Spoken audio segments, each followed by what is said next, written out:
ನಮಸ್ತೆ ಮಕ್ಕಳೇ. ಈಗಾಗಲೇ ನಿಮಗೆ ರೆಡ್ಯೂಸ್ಡ್ ಸಿಲೆಬಸ್ ಬಗ್ಗೆ ಗೊತ್ತಿದೆ. ಈಗ ಟೈಮ್ ತುಂಬ ಶಾರ್ಟೇಜ್ ಆಗಿರೋದ್ರಿಂದ ನಾವು ಯಾವ ಪಾಠವನ್ನು ಮೊದಲು ಓದಿದ್ರೆ ಉತ್ತಮ, ಯಾವೆಲ್ಲ ಪಾಠಗಳನ್ನು ಫಸ್ಟ್ ಓದಬಹುದು ಅಂತ ಹೇಳಿಬಿಟ್ಟು ನೋಡೋಣ. ಈಗ ರೆಡ್ಯೂಸ್ಡ್ ಸಿಲೆಬಸ್ ನೋಡಿದಾಗ ಯಾವ ಪಾಠ ಓದಬಹುದು ಅಂತ ಸ್ವಲ್ಪ ನಾನು ನಿಮಗೆ ಕಾನ್ಸಂಟ್ರೇಷನ್ ಫಸ್ಟ್ ಯಾವುದಕ್ಕೆ ಕೊಡಿ ಅಂತ ಹೇಳಿದೆ. ಈ ವಿಡಿಯೋದಲ್ಲಿ ಹೇಳೋದಕ್ಕೆ ಇಷ್ಟಪಡ್ತೀನಿ. ನಿಮಗೆ ಗೊತ್ತಿದೆ, ರೆಡ್ಯೂಸ್ಡ್ ಸಿಲೆಬಸ್ ಅಲ್ಲಿ ಕೆಲವೊಂದು ಪೋರ್ಷನ್ ಹಾಫ್ ಆಫ್ ದ ಲೆಸನ್ಗಳನ್ನೇ ತೆಗೆದಿದ್ದಾರೆ.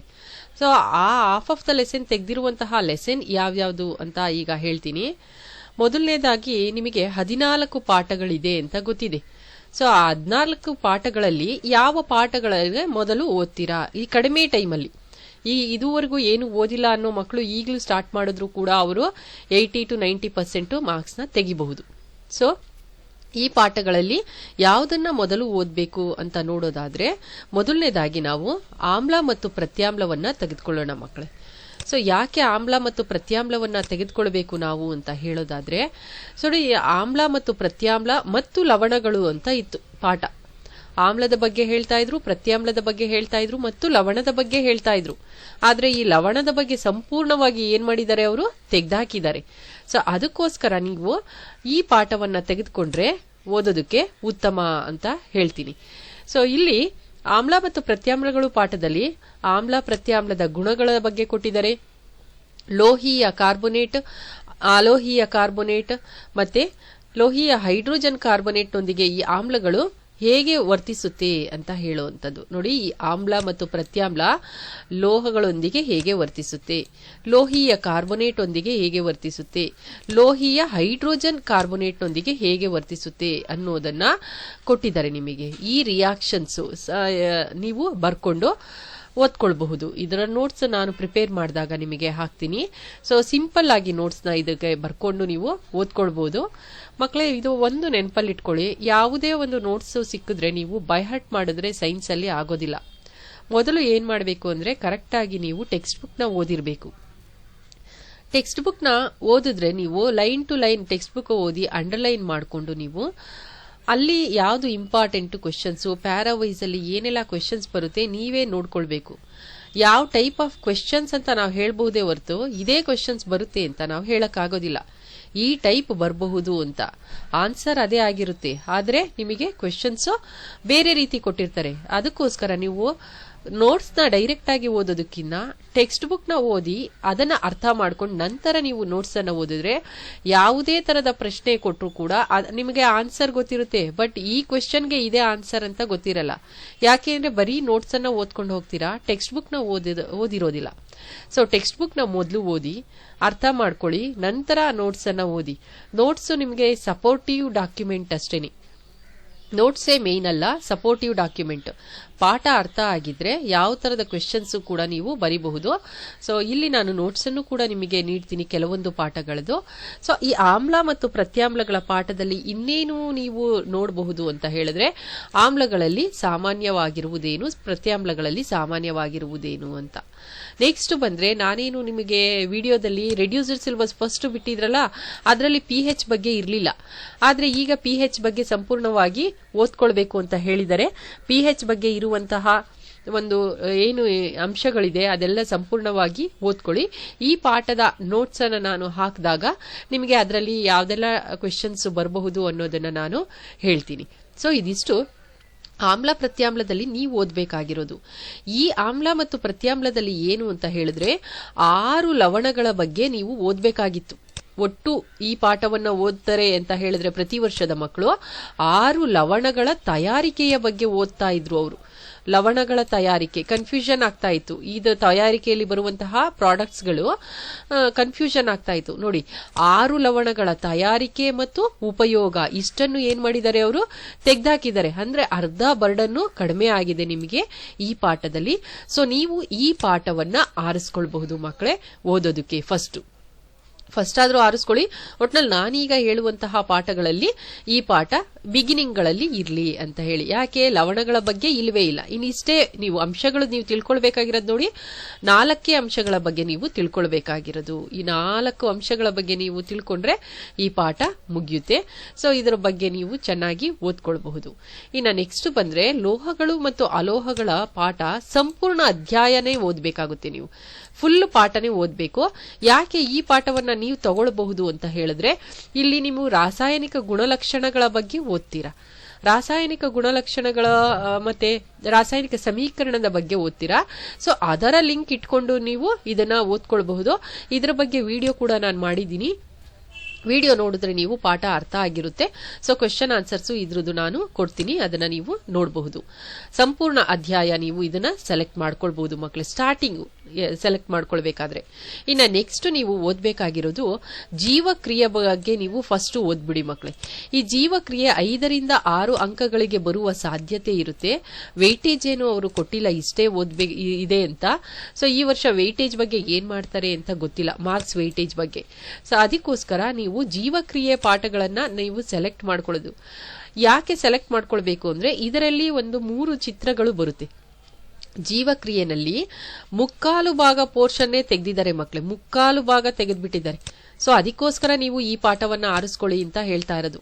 ಇನ್ನು ಎಷ್ಟು ಭಾಗ ಉಳಿದಿದೆ ಈ ಪಾಠದಲ್ಲಿ ನಿಮಗೆ ಓದೋದಕ್ಕೆ ಅಂದ್ರೆ, ಕೇವಲ 1/4 ಭಾಗ ಇದೆ ಅಷ್ಟೇನೆ ನಿಮಗೆ. ನೋಡಿ, 1/4 ಭಾಗ ಮಾತ್ರ ಓದ್ಬೇಕು. ಇಲ್ಲಿ 3/4 ಭಾಗ ಅಧ್ಯಾಯವನ್ನೇ ನಿಮಗೆ ತೆಗೆದುಹಾಕ್ಬಿಟ್ಟಿದ್ದಾರೆ. ಅದಕ್ಕೋಸ್ಕರ ನೀವೇನ್ ಮಾಡ್ಬೇಕು ಅಂದ್ರೆ, ಈ ಪಾಠವನ್ನ ಮೊದಲು ಓದೋದಕ್ಕೆ ಇಟ್ಕೊಳ್ಳಿ. ಇಲ್ಲಿ ಹೃದಯದ ಚಿತ್ರ, ವಿಸರ್ಜನಾಂಗ ವ್ಯೂಹದ ಚಿತ್ರ ಎಲ್ಲ ಇದೆ. ವಿಡಿಯೋ ಕೂಡ ನಾನು ಮಾಡಿದ್ದೀನಿ, ಇದ್ರದ್ದು ನೋಡಬಹುದು. ರೂಪಾ ಟಿಪಿ ಅಂತ ಯೂಟ್ಯೂಬ್ ಅಲ್ಲಿ ನೀವು ಕ್ಲಿಕ್ ಮಾಡಿದ್ರೆ ಅಲ್ಲಿ ನಿಮಗೆ ಎಲ್ಲಾ ಪಾಠಗಳು ಸಿಗುತ್ತೆ ನನಗೆ. ಮತ್ತೆ ನೀವು ನೆಕ್ಸ್ಟ್ ಇಯರ್ಗೆ ಇರುವಂತಹ ಸ್ಟೂಡೆಂಟ್ಸ್ ಗಳಿಗೂ ಹೇಳಿ, ಅವ್ರಿಗೂ ಬಹಳ ಉಪಯೋಗ ಆಗುತ್ತೆ ಪಾಠಗಳನ್ನ ನೋಡಿ ಮತ್ತೆ ಎಕ್ಸಾಮ್ಗೆ ಪ್ರಿಪೇರ್ ಆಗೋದಕ್ಕೆ. ಮತ್ತೆ ಸಬ್ಸ್ಕ್ರೈಬ್ ಆಗಿ, ನೀವು ಮುಂದಿನ ಯಾರು ಸಬ್ಸ್ಕ್ರೈಬ್ ಆಗಿಲ್ಲ ಅವರು ಸಬ್ಸ್ಕ್ರೈಬ್ ಆದ್ರೆ ಮುಂದಿನ ಯಾವ ಯಾವ ಪಾಠಗಳನ್ನ ಅಪ್ಲೋಡ್ ಮಾಡ್ತೀನಿ ಅದೆಲ್ಲ ನಿಮಗೆ ಬರುತ್ತೆ. ಸೊ ಜೀವಕ್ರಿಯೆ ಪಾಠದಲ್ಲಿ ಏನು ಓದ್ಬೇಕು ನೀವು ಅಂತ ಹೇಳಿದ್ರೆ, ಮಾನವನಲ್ಲಿ ಸಾಗಾಣಿಕೆ, ಸಸ್ಯಗಳಲ್ಲಿ ಸಾಗಾಣಿಕೆ ಬಗ್ಗೆ ಹೇಳ್ಬೇಕಷ್ಟೇನೆ. ಸಾಗಾಣಿಕಾ ವ್ಯೂಹದ ಬಗ್ಗೆ ಕೊಟ್ಟಿದ್ದಾರೆ. ಸಸ್ಯಗಳಲ್ಲಿ ಸ್ವಲ್ಪ ಕಡಿಮೆನೆ ಕೊಟ್ಟಿದ್ದಾರೆ, ಮಾನವನಲ್ಲಿ ಸ್ವಲ್ಪ ಜಾಸ್ತಿ. ಹೃದಯದ ಮೂಲಕ ಹೇಗೆ ರಕ್ತ ಸರಬರಾಜಾಗುತ್ತೆ, ಸಾಗಾಣಿಕೆ ಆಗುತ್ತೆ, ಅದರ ಮೂಲಕ ಪೋಷಕಾಂಶ ಹೇಗೆ ಸಾಗಾಣಿಕೆ ಆಗುತ್ತೆ. ಸೊ ಅದರ ಬಗ್ಗೆ ನೀವು ಓದ್ತೀರಾ. ಅದಾದ ನಂತರ ಮಾನವನಲ್ಲಿ ವಿಸರ್ಜನೆ, ಸಸ್ಯಗಳಲ್ಲಿ ವಿಸರ್ಜನೆ ಒಂದೇ ಒಂದು ಪ್ಯಾರಾ ಇದೆ. ಮಾನವನಲ್ಲಿ ವಿಸರ್ಜನೆಯ ಬಗ್ಗೆ ಓದ್ತೀರಾ. ಸೊ ಇದರ ನೋಟ್ಸ್ ಅನ್ನು ಕೂಡ ನಾನು ನಿಮಗೆ ಹಾಕ್ತೀನಿ, ನೋಡಬಹುದು. ಸೊ ಈ ಪಾಠ ನೀವು ಫಸ್ಟ್ ಆರಿಸ್ಕೊಂಡು ಓದ್ಬಿಟ್ರೆ ಮಕ್ಕಳೇ ತುಂಬಾ ಈಸಿ ಆಗುತ್ತೆ. ನೀವು ಕೇವಲ 1 ರಿಂದ 2 ದಿನದಲ್ಲೇ ಈ ಪಾಠವನ್ನ ಓದ್ಕೊಳ್ಬಹುದು. ಸೊ ಈ ಪಾಠವನ್ನ ಸೆಲೆಕ್ಟ್ ಮಾಡ್ಕೊಂಡು ಮೊದಲು ಓದ್ಕೊಳ್ಳಿ. ಇದರಲ್ಲಿ ಚಿತ್ರ ಬಂದ್ರೆ ಇನ್ನ 1 2 ರಿಂದ 3 ಮಾರ್ಕ್ಸ್ಗೆ ಕ್ವೆಶ್ಚನ್ ಆನ್ಸರ್ಸ್ ಬರಬಹುದು ಅಷ್ಟೇನೆ. ಯಾಕೆಂದ್ರೆ ಚಿತ್ರ 3 ರಿಂದ 4 ಮಾರ್ಕ್ಸ್ಗೆ ಬಂದ್ಬಿಡೋದ್ರಿಂದ ಸೊ ಈ ಪಾಠದ ಚಿತ್ರ ಕಂಪಲ್ಸರಿಯಾಗಿ ಕಲ್ತ್ಕೊಳ್ಳಿ. ಇನ್ನ ನೆಕ್ಸ್ಟ್ ಬಂದ್ರೆ ನಿಮಗೆ ಮಕ್ಕಳೇ ಬೆಳಕು, ಪ್ರತಿಫಲನ ಮತ್ತು ವಕ್ರೀಭವನ ಪಾಠವನ್ನ ಆರಿಸ್ಕೊಂಡಿದ್ದೀನಿ ನಾನು. ಯಾಕೆ ಬೆಳಕು, ಪ್ರತಿಫಲನ, ವಕ್ರೀಭವನ ಆರಿಸ್ಕೊಂಡಿದ್ದೀನಿ ಅಂತ ಹೇಳಿದ್ರೆ, ನೋಡಿ ಈ ಪಾಠದಲ್ಲೂ ಅಷ್ಟೇನೆ ನಿಮಗೆ ಸಂಪೂರ್ಣವಾಗಿ ದರ್ಪಣದ ಬಗ್ಗೆ ತೆಗೆದೇ ಹಾಕ್ಬಿಟ್ಟಿದ್ದಾರೆ. ಏನೆಲ್ಲ ಇನ್ಫಾರ್ಮೇಶನ್ ಇತ್ತು ದರ್ಪಣದ ಬಗ್ಗೆ ಅದನ್ನ ತೆಗೆದು ಹಾಕಿದ್ದಾರೆ. ನಿಮಗೆ ಇಲ್ಲ, ದರ್ಪಣದ ಬಗ್ಗೆ ಸೂತ್ರಗಳಿತ್ತು, ಚಿತ್ರಗಳಿತ್ತು, ರೇಖಾಚಿತ್ರಗಳಿತ್ತು, ನಿಯಮಗಳಿತ್ತು, ಎಲ್ಲವನ್ನೂ ತೆಗೆದುಹಾಕಿದ್ದಾರೆ. ಮತ್ತೆ ದರ್ಪಣದ ಉಪಯೋಗಗಳಿತ್ತು. ಅರ್ಧಕ್ಕರ್ಧ ಪಾಠವನ್ನೇ ತೆಗೆದುಹಾಕಿದ್ದಾರೆ ಈ ಪಾಠದಲ್ಲಿ. ಅದಕ್ಕೋಸ್ಕರ ನೀವು ಈ ಪಾಠವನ್ನ ಓದ್ಬೇಕು ಅಂತ ಹೇಳ್ತೀನಿ. ಸೊ ಇನ್ನು ನೆಕ್ಸ್ಟ್ ಬಂದ್ರೆ ನಿಮಗೆ ಈ ಪಾಠದಲ್ಲಿ ಓದೋ ಅಂತದ್ದು ನೀವು ಯಾವ್ದು ಓದ್ತೀರಾ ಅಂದ್ರೆ, ಬೆಳಕಿನ ವಕ್ರೀಭವನದ ಬಗ್ಗೆ ಓದ್ತೀರಾ ಮಕ್ಕಳೇ. ಬೆಳಕಿನ ವಕ್ರೀಭವನ ಮತ್ತು ಮಸೂರದ ಬಗ್ಗೆ ಅಷ್ಟೇ ಓದೋದು. ವಕ್ರೀಭವನ ಮತ್ತು ಮಸೂರದ ಬಗ್ಗೆ ಅಷ್ಟೇ ಓದುವಂಥದ್ದು. ಅದಕ್ಕೋಸ್ಕರ ಸ್ವಲ್ಪನೇ ಇರೋದ್ರಿಂದ ಇಲ್ಲೂ ಕೂಡ ನೀವು ಈ ಪಾಠವನ್ನ ಆರಿಸ್ಕೊಳ್ಬಹುದು. ನೋಡಿ, ಇಲ್ಲೂ ಕೂಡ ಸ್ವಲ್ಪನೇ ಇದೆ, ಒಂದು 5 ಪೇಜ್ 6 ಪೇಜಸ್ ಅಷ್ಟೇ ಇದೆ. ಸೊ ಇಲ್ಲೂ ಅಷ್ಟೇನೆ ಸ್ವಲ್ಪನೇ ಪಾಠ ಇದೆ.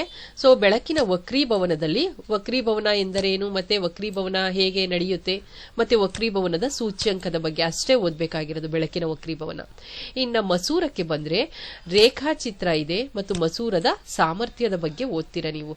ಸೊ ಇದು ಸ್ವಲ್ಪನೇ ಇರೋದ್ರಿಂದ ಈ ಪಾಠವನ್ನ ಮೊದಲು ಆರಿಸ್ಕೊಂಡು ನೀವು ಪ್ರಿಪೇರ್ ಆಗಿ.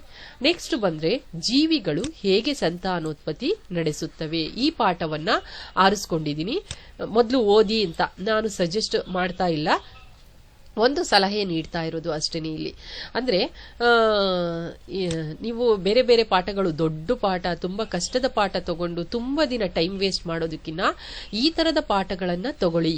ಈ ತರದ ಪಾಠಗಳನ್ನ ತಗೊಂಡಾಗ ಇಷ್ಟು ಪಾಠ ಓದಿದೀನಿ ಅಂತ ನಿಮ್ಮ ಮನಸ್ಸಿಗೆ ಬರುತ್ತೆ, ಆಗ ನಿಮ್ಗೊಂದು ಕಾನ್ಫಿಡೆನ್ಸ್ ಬಿಲ್ಡಪ್ ಆಗುತ್ತೆ. ಅದಕ್ಕೋಸ್ಕರ ಇದನ್ನ ಹೇಳ್ತಾ ಇರೋದು. ಸೊ ಈಗ ಈ ಜೀವಿಗಳು ಹೇಗೆ ಸಂತಾನೋತ್ಪತ್ತಿ ನಡೆಸುತ್ತವೆ ಅನ್ನುವಂತಹ ಒಂದು ಪಾಠದಲ್ಲಿ ಅಲೈಂಗಿಕ ರೀತಿಯ ಸಂತಾನೋತ್ಪತ್ತಿಯ ಬಗ್ಗೆ ಸಂಪೂರ್ಣವಾಗಿ ತೆಗೆದುಹಾಕಿದ್ದಾರೆ ಮಕ್ಕಳೇ. ಅಲೈಂಗಿಕ ರೀತಿಯ ಸಂತಾನೋತ್ಪತ್ತಿ ತುಂಬಾ ಇತ್ತು, ಅದರ ವಿಧಗಳಿತ್ತು, ಅದರ ಎಕ್ಸಾಂಪಲ್ಸ್ ಇತ್ತು, ಕನ್ಫ್ಯೂಷನ್ ಆಗ್ತಿತ್ತು. ಸೊ ಈಗ ಅದ್ಯಾವುದೂ ಇಲ್ಲ, ಅಲೈಂಗಿಕ ರೀತಿಯ ಸಂತಾನೋತ್ಪತ್ತಿ ಯಾವುದೂ ಇಲ್ಲ. ಈಗ ಇರುವಂತದ್ದು, ಸೊ ಈ ಪಾಠವನ್ನ ಓದ್ಕೊಂಡ್ರೆ ನಿಮಗೆ ತುಂಬಾ ಈಸಿ ಆಗುತ್ತೆ. ಈ ಪಾಠದಲ್ಲಿ ಇರುವಂತದ್ದು ನಿಮಗೆ ಬರೀ ಲೈಂಗಿಕ ರೀತಿಯ ಸಂತಾನೋತ್ಪತ್ತಿ ಮಾತ್ರ. ಅದರಲ್ಲಿ ಸಸ್ಯಗಳಲ್ಲಿ ಹೇಗೆ ಸಂತಾನೋತ್ಪತ್ತಿ ನಡೆಯುತ್ತೆ ಮತ್ತು ಮನುಷ್ಯನಲ್ಲಿ ಹೇಗೆ ಸಂತಾನೋತ್ಪತ್ತಿ ನಡೆಯುತ್ತೆ ಅಂತ ಹೇಳೋದು. ಸೊ ಅಷ್ಟು ಮಾತ್ರ ಇರೋದ್ರಿಂದ ಇದು ಕೇವಲ ಎಷ್ಟು ಪೇಜ್ ಇದೆ ನೀವು ಓದೋದಕ್ಕೆ ಅಂದ್ರೆ ಮಕ್ಕಳೇ, ಕೇವಲ 5 ಪೇಜ್ ಇದೆ ಅಷ್ಟೇನೆ. ಅದರಲ್ಲೂ ಚಿತ್ರ 1 ಪೇಜ್ ಬಂದ್ಬಿಡುತ್ತೆ. ಸೊ ಚಿತ್ರ ಬಿಟ್ರೆ ಕೇವಲ ಓದುವಂತದ್ದು 4 ಪೇಜು ಈ ಪಾಠದಲ್ಲಿ. ಅದಕ್ಕೆ ಈ ತರದ ಪಾಠಗಳನ್ನ ಮೊದಲು ಆರಿಸ್ಕೊಳ್ಳಿ ಮಕ್ಕಳೇ. ಸೊ ಈ ತರದ ಪಾಠಗಳನ್ನ ನೀವು ಆರಿಸ್ಕೊಂಡ್ರೆ ನಿಮ್ಗೊಂದು ಕಾನ್ಫಿಡೆನ್ಸ್ ಬಿಲ್ಡಪ್ ಆಗುತ್ತೆ. ನಾನೊಂದು 14 ಪಾಠದಲ್ಲಿ 5 ಪಾಠ ಓದಿದ್ದೀನಿ, ಇನ್ನು 9 ಪಾಠ ಇರೋದು, ಈ ರೀತಿ ಕಾನ್ಫಿಡೆನ್ಸ್ ಬರುತ್ತೆ ನಿಮಗೆ. ಅದಕ್ಕೋಸ್ಕರ ನೀವು ಇಂತಹ ಪಾಠಗಳನ್ನ ಮೊದಲು ಆರಿಸ್ಕೊಳ್ಳಿ. ಯಾವ್ಯಾವುದು ಅಂತ ಮತ್ತೆ ಹೇಳ್ತೀನಿ ನೋಡಿ. ಆಮ್ಲಗಳು, ಪ್ರತ್ಯಾಮ್ಲಗಳನ್ನ ಆರಿಸ್ಕೊಂಡ್ರೆ ಒಳ್ಳೇದು. ಸೊ ಸ್ಟಾರ್ಟಿಂಗ್ಗೆ ನೀವು ರಸಾಯನಶಾಸ್ತ್ರದಲ್ಲಿ ನೀವು ಕೆಮಿಕಲ್ ರಿಯಾಕ್ಷನ್ಸ್ ಬಗ್ಗೆ, ಸಮೀಕರಣಗಳ ಬಗ್ಗೆ ಸರಿಯಾಗಿ ಗೊತ್ತಿಲ್ಲ ಅನ್ನೋರು ಈ ಪಾಠ ಆಮೇಲೆ ಆರಿಸ್ಕೊಳ್ಬೇಕು ಅಂತ ಅಂದ್ರೆ, ಇಲ್ಲಿ pH ಬಗ್ಗೆ ಎಲ್ಲ ತುಂಬಾ ಈಸಿ ಇರುತ್ತೆ, ಆರಾಮಾಗಿ ಓದ್ಬೋದು. pH ಬಗ್ಗೆ ನಾನೇನು ವಿಡಿಯೋದಲ್ಲಿ ಮಾಡಿಲ್ಲ, ಹಾಗೆ ಓದ್ಕೊಳ್ಳಿ ನೀವು, ಟೆಕ್ಸ್ಟ್ ಬುಕ್ ಅಲ್ಲೇ ಓದ್ಕೊಳ್ಬಹುದು. ಯಾಕೆಂದ್ರೆ ಫಸ್ಟ್ ರೆಡ್ಯೂಸ್ಡ್ ಸಿಲೆಬಸ್ ಅಲ್ಲಿ pH ಬಗ್ಗೆ ಇರಲಿಲ್ಲ, ಅಷ್ಟರೊಳಗೆ ನಾನು ವಿಡಿಯೋ ಮಾಡಿದ್ದೆ, ಅದಕ್ಕೋಸ್ಕರ pH ಬಗ್ಗೆ ಇಲ್ಲ. ನೀವು ಬೇರೆದೆಲ್ಲ ಓದ್ಕೊಳ್ಬಹುದು. ನೆಕ್ಸ್ಟ್ ಬಂದ್ರೆ ನೀವು ಲೋಹಗಳು, ಅಲೋಹಗಳು ಈಸಿ ಇದೆ ಈ ಪಾಠನೂ ಕೂಡ. ಈ ಪಾಠನು ನೀವು ಓದ್ಕೊಳ್ಬಹುದು. ಇನ್ನು ಜೀವಕ್ರಿಯೆಗಳು ನೀವು ಸ್ವಲ್ಪನೇ ಇರೋದ್ರಿಂದ ಜೀವಕ್ರಿಯೆ ಆರಿಸ್ಕೊಳ್ಬಹುದು. ಬೆಳಕು, ಪ್ರತಿಫಲನ, ವಕ್ರೀಭವನ ಕೂಡ ಸ್ವಲ್ಪನೇ ಇದೆ, ಆ ಪಾಠ ಆರಿಸ್ಕೊಳ್ಳಿ. ಜೀವಿಗಳು ಹೇಗೆ ಸಂತಾನೋತ್ಪತ್ತಿ ನಡೆಸುತ್ತವೆ ಆ ಪಾಠ ಆರಿಸ್ಕೊಳ್ಳಿ. ಯಾಕೆಂದ್ರೆ ಇದು ಕೇವಲ 5 ಪೇಜ್ ಇದೆ, ಅದರಲ್ಲೂ ಚಿತ್ರ ಎಲ್ಲ ಹೊರತುಪಡಿಸಿದ್ರೆ ಬರೀ 4 ಪೇಜ್ ಇದೆ. ಈ ತರದ ಪಾಠಗಳನ್ನ ಬೇಗ ಓದ್ಕೊಳ್ಳಿ ಮಕ್ಕಳೇ, ಅಂದ್ರೆ ಸ್ಟಾರ್ಟಿಂಗ್ಗೆ ಓದ್ಕೊಂಡ್ಬಿಡಿ. ಸೊ ನಿಮಗೆ ಮಾರ್ಕ್ಸ್ ಸಿಗುತ್ತೆ. ಇಲ್ಲಿ ನೀವು 90% ಬರುವಂತಹ ಮಕ್ಕಳು, 90 ಅಬೌವ್% ಬರುವಂತಹ ಮಕ್ಕಳು ಏನ್ ಮಾಡ್ತಾರೆ ಅಂತ ಹೇಳಿದ್ರೆ, ಅವರು ಮಾಡುವಂಥದ್ದು ಇಷ್ಟೇ ಮಕ್ಕಳೇ. ಒಂದು ಪಾಠ ತಗೊಳ್ತಾರೆ. ಫಾರ್ ಎಕ್ಸಾಂಪಲ್ ಒಂದು 10 ಪಾಠ ಇದೆ ಅನ್ಕೊಳ್ಳಿ, ಒಂದು 10 ಪಾಠ ಇದೆ. ಕೆಲವ್ರು ಏನ್ ಮಾಡ್ತಾರೆ, 1ನೇ ಪಾಠ ಓದ್ತಾರೆ, ಸ್ವಲ್ಪ ಇಂಟ್ರೆಸ್ಟ್ ಬರಲ್ಲ, ಅರ್ಧಂಬರ್ಧ ಓದ್ತಾರೆ, 2ನೇ ಪಾಠಕ್ಕೆ ಹೋಗ್ತಾರೆ, 2ನೇ ಪಾಠ ಓದ್ತಾರೆ, ಮುಕ್ಕಾಲ್ ಭಾಗ ಓದ್ತಾರೆ, 3ನೇ ಪಾಠಕ್ಕೆ ಹೋಗ್ತಾರೆ. ಈ ರೀತಿ ಮಾಡ್ಕೊಂಡು ಹೋಗ್ತಾರೆ. ಇದು ವರ್ಕೌಟ್ ಆಗೋದಿಲ್ಲ ಮಕ್ಕಳೇ. ನೀವೇನೇ ಓದಿದ್ರು, ಒಂದು ಪಾಠ ಓದಿದ್ರೆ ಅದರ ಸಂಪೂರ್ಣ ಪಾಠವನ್ನು ಓದಿರ್ಬೇಕು, ಎಲ್ಲೂ ಬಿಟ್ಟಿರಬಾರ್ದು. ಸ್ವಲ್ಪ ನಿಧಾನ ಆದ್ರೂ ಪರವಾಗಿಲ್ಲ, ಸಂಪೂರ್ಣವಾದ ಪಾಠವನ್ನು ಓದಿ. ಫುಲ್ ಪಾಠ ತರೋ ಆಗೋವರೆಗೂ ಮುಂದಕ್ಕೆ ಹೋಗ್ಬೇಡಿ. ಇನ್ನು ನೆಕ್ಸ್ಟ್ ಪಾಠ ಓದ್ತಿರಲ್ಲ, ಆ ಪಾಠ ಓದೋಕೆ ಮುಂಚೆ ಈ ಪಾಠವನ್ನು ಓದ್ಕೊಂಡು ನಂತರದ ಪಾಠವನ್ನು ಓದಿ. ಈಗ ನೆಕ್ಸ್ಟ್ 3ನೇ ಪಾಠ ಓದ್ತೀನಿ ಅಂತ ಹೇಳಿದ್ರೆ 1, 2 ಪಾಠ ಓದಿದ ನಂತರ ಮತ್ತೆ 3ನೇ ಪಾಠ. ಇದು ಸ್ವಲ್ಪ ಸ್ಲೋ ಆಗ್ಬೋದು, ಬಟ್ 14 ಪಾಠದಲ್ಲಿ ನೀವು ಇದೇ ತರ ಒಂದು 10 ಪಾಠ ಮಾಡ್ಕೊಂಡು ಹೊಟ್ಟೋದ್ರೆ 10 ಪಾಠ ಫುಲ್ಲು ತರೋ ಆಗ್ತೀರಾ. ಇದು 4 ಪಾಠ. ಸೊ ಅದರಲ್ಲಿ ಉಳಿದಿರೋ ಟೈಮಲ್ಲಿ ಇನ್ನೊಂದೆರಡು ಕರೆಕ್ಟ್ ಆಗಿ ಇದು ಮಾಡ್ಬೋದು. ಉಳ್ಕೊಳ್ಳೋದು 1-2 ಪಾಠ ಅಲ್ಲಲ್ಲಿ ನೋಡ್ಕೊಂಡು ಹೋದ್ರೆ ಅಟ್ಲೀಸ್ಟ್ 12 ಪಾಠ ತರೋ ಆಗಿರೋದಕ್ಕೆ ನೀವು ಬರೆದ್ರೆ 90% ಮಾರ್ಕ್ಸ್ ಬರುತ್ತೆ. ಅದಕ್ಕೋಸ್ಕರ ನೀವು ಏನೇ ಓದಿ ಮಕ್ಕಳೇ, ಸಂಪೂರ್ಣವಾದ ಪಾಠ ಎಲ್ಲೂ ಬಿಡಬೇಡಿ, ಯಾವ ಲೈನಲ್ಲೂ ಬಿಡಬೇಡಿ. ಆ ತರ ನೀವು ಓದ್ಕೊಂಡು ಹೋದ್ರೆ ತುಂಬಾ ಈಸಿ ಆಗುತ್ತೆ ನಿಮಗೆ. ಸೊ ಈ ರೀತಿಯಾಗಿ ನೀವು ಪಾಠಗಳನ್ನ ಸೆಲೆಕ್ಟ್ ಮಾಡಿಕೊಂಡು ಓದಿ ಅಂತ ಹೇಳ್ತೀನಿ. ಸೊ ಈ ರೀತಿಯಾಗಿ ನೀವು ಯಾವ್ಯಾವ ಪಾಠ ಯಾವಾಗ ಓದಬಹುದು ಅಂತ ಅಂದ್ರೆ, ಟೀಚರ್ಸ್ ಮಾಡಿದಾಗ ಆದ್ಮೇಲೆ ಓದ್ತೀನಿ ಅಂದ್ರೆ ಅವ್ರು ಯಾವ್ಯಾವ್ದು ಮಾಡ್ತಾರೆ ಅದದು ಓದ್ಕೊಳ್ಳಿ. ಇಲ್ಲ ಯೂಟ್ಯೂಬ್ ನೋಡಿ ನಾನು ಪಾಠ ಕಲ್ತ್ಕೊಳ್ತೀನಿ ಅಂತ ಹೇಳಿದ್ರೆ ಈ ಪಾಠಗಳನ್ನ ಮೊದಲು ತಗೊಂಡು ನೀವು ಓದಿದ್ರೆ ತುಂಬಾ ಈಸಿ ಆಗುತ್ತೆ, ಪ್ರಾಕ್ಟೀಸ್ ಮಾಡ್ಕೊಳ್ಳಬಹುದು ನೀವು. ಸೊ ಇದಿಷ್ಟು ಪಾಠದ ಬಗ್ಗೆ ಹೇಳ್ತಾ ಇದ್ದೀನಿ ನಾನು. ಇನ್ನ ನೆಕ್ಸ್ಟ್ ನಾನು ನೋಟ್ಸಿನ ಬಗ್ಗೆ ಹೇಳೋದಕ್ಕೆ ಇಷ್ಟಪಡ್ತೀನಿ ಮಕ್ಕಳೇ. ಸೊ ನೋಟ್ಸ್ ಇಲ್ಲಿ ನಾನು ಈ ರೀತಿಯಾಗಿ ಅಪ್ಲೋಡ್ ಮಾಡಿದ್ದೀನಿ ನಿಮಗೆ. ಸೊ 3 ಪಾಠದ ನೋಟ್ಸ್ ಅನ್ನ ರೆಡ್ಯೂಸ್ ಅಂದ್ರೆ ಎಲ್ಲ ಆಲ್ಮೋಸ್ಟ್ 90% ಕವರ್ ಆಗಿರೋ ತರ. ನೀವು ಬರೀ ನೋಟ್ಸ್ ಓದಿದ್ರೆ ಸರಿ ಹೋಗೋದಿಲ್ಲ ಮಕ್ಕಳೇ. ನೀವೇನ್ ಮಾಡ್ಬೇಕು, ನೋಟ್ಸಿನ ಜೊತೆ ಪಾಠ ಓದಿರ್ಬೇಕು. ಫಸ್ಟ್ ಪಾಠ ಓದಿದ್ರೆ ಅಷ್ಟೇನೆ ನಿಮಗೆ ಆಗುವಂಥದ್ದು, ಯೂಸ್ ಆಗುವಂಥದ್ದು. ನಾನಿಲ್ಲಿ ಯಾವ ರೀತಿ ಪಾಠಗಳನ್ನ ನೀವು ನೋಟ್ಸ್ ಮಾಡ್ಕೊಳ್ಬೇಕು ಅನ್ನೋದರ ಬಗ್ಗೆ ಹೇಳ್ತೀನಿ ನೋಡಿ. ಫಾರ್ ಎಕ್ಸಾಂಪಲ್ ವಿದ್ಯುತ್ ಶಕ್ತಿ ಪಾಠದ ನೋಟ್ಸ್ ಅನ್ನ ನಾನಿಲ್ಲಿ ಹಾಕಿದ್ದೀನಿ. ಸೊ ಈ ವಿದ್ಯುತ್ ಶಕ್ತಿ ಪಾಠವನ್ನ ನೀವು ನೋಡುವಾಗ ಎಲ್ಲಾ SI ಮಾನಗಳನ್ನು ಕೂಡ ಅವರು ಕೊಟ್ಟಿದ್ದಾರೆ. ಅಲ್ಲೊಂದು ಒಂದೊಂದು ಪೇಜಲ್ಲಿ ಒಂದೊಂದು SI ಮಾನ ಕೊಟ್ಟಿದ್ದಾರೆ, ಒಂದೊಂದು ಪೇಜಲ್ಲಿ ಒಂದೊಂದು ಅಳೆಯುವ ಉಪಕರಣಗಳ ಬಗ್ಗೆ ಕೊಟ್ಟಿದ್ದಾರೆ. ನೀವೇನ್ ಮಾಡಬೇಕು, ನೋಟ್ಸ್ ಅಲ್ಲಿ ಈ ರೀತಿ ಚಾರ್ಟ್ ಮಾಡ್ಕೊಳ್ಬೇಕು ಮಕ್ಕಳೇ. ಇದು ನಮ್ಮ ಸ್ಟೂಡೆಂಟ್ಗೆ ನಾನು ಬರೆಸಿರುವಂತಹ ನೋಟ್ಸು. ಅಲ್ಲಲ್ಲಿ ಗ್ರಾಮರ್ ಮಿಸ್ಟೇಕ್ ಆದ್ರೆ ಸ್ವಲ್ಪ ಅಡ್ಜಸ್ಟ್ ಮಾಡ್ಕೊಳ್ಳಿ, ಯಾಕೆಂದ್ರೆ ನಾನು ಡಿಕ್ಟೇಟ್ ಮಾಡಿ ಬರ್ಸಿರುವಂತದ್ದು ಅವರು ಬರ್ಕೊಂಡಿದ್ದಾರೆ. ಆ ನೋಟ್ಸ್ ಅನ್ನ ನಾನು ಹಾಕ್ತಾ ಇದ್ದೀನಿ. ಸೊ ಆಲ್ಮೋಸ್ಟ್ 90% ನೋಟ್ಸ್ ಕವರ್ ಆಗಿದೆ. ಅಂದ್ರೆ ಒಂದು ಪಾಠ ತಗೊಂಡ್ರೆ ಎಲ್ಲವನ್ನೂ ಕವರ್ ಮಾಡಿ ಬರ್ಸಿದೀವಿ. ಡೈರೆಕ್ಟ್ ಕ್ವಶನ್ಸ್ ಕೊಟ್ರೆ ತುಂಬಾ ಯೂಸ್ ಆಗುತ್ತೆ ಇವು. ಸೊ ಇದನ್ನ ಪಾಠ ಚೆನ್ನಾಗಿ ಓದ್ಕೊಂಡು ಇಂಡೈರೆಕ್ಟ್ ಕ್ವಶನ್ಸ್, ಅಪ್ಲೈಡ್ ಕ್ವಶನ್ಸ್ ಕೊಟ್ಟರು ಕೂಡ ಪಾಠ ಓದಿದ್ರೆ, ಅರ್ಥ ಮಾಡ್ಕೊಂಡಿದ್ರೆ ನೀವು ಅದನ್ನು ಕೂಡ ಮಾಡಬಹುದು. ನೋಡೋಣ ನೋಡಿ, ಇಲ್ಲಿ ವಿದ್ಯುತ್ ಶಕ್ತಿ ಪಾಠದಲ್ಲಿ ಈ ರೀತಿಯ ಒಂದು ಚಾರ್ಟ್ ಅನ್ನ ನೀವು ಹಾಕೊಳ್ಬೇಕಾಗುತ್ತೆ. ಸೊ ಈ ಚಾರ್ಟ್ ಅಲ್ಲಿ ಏನ್ ಹೇಳುತ್ತೆ ಅಂತ ಹೇಳಿದ್ರೆ, ಸ್ವಲ್ಪ ಝೂಮ್ ಕಡಿಮೆ ಮಾಡೋಣ.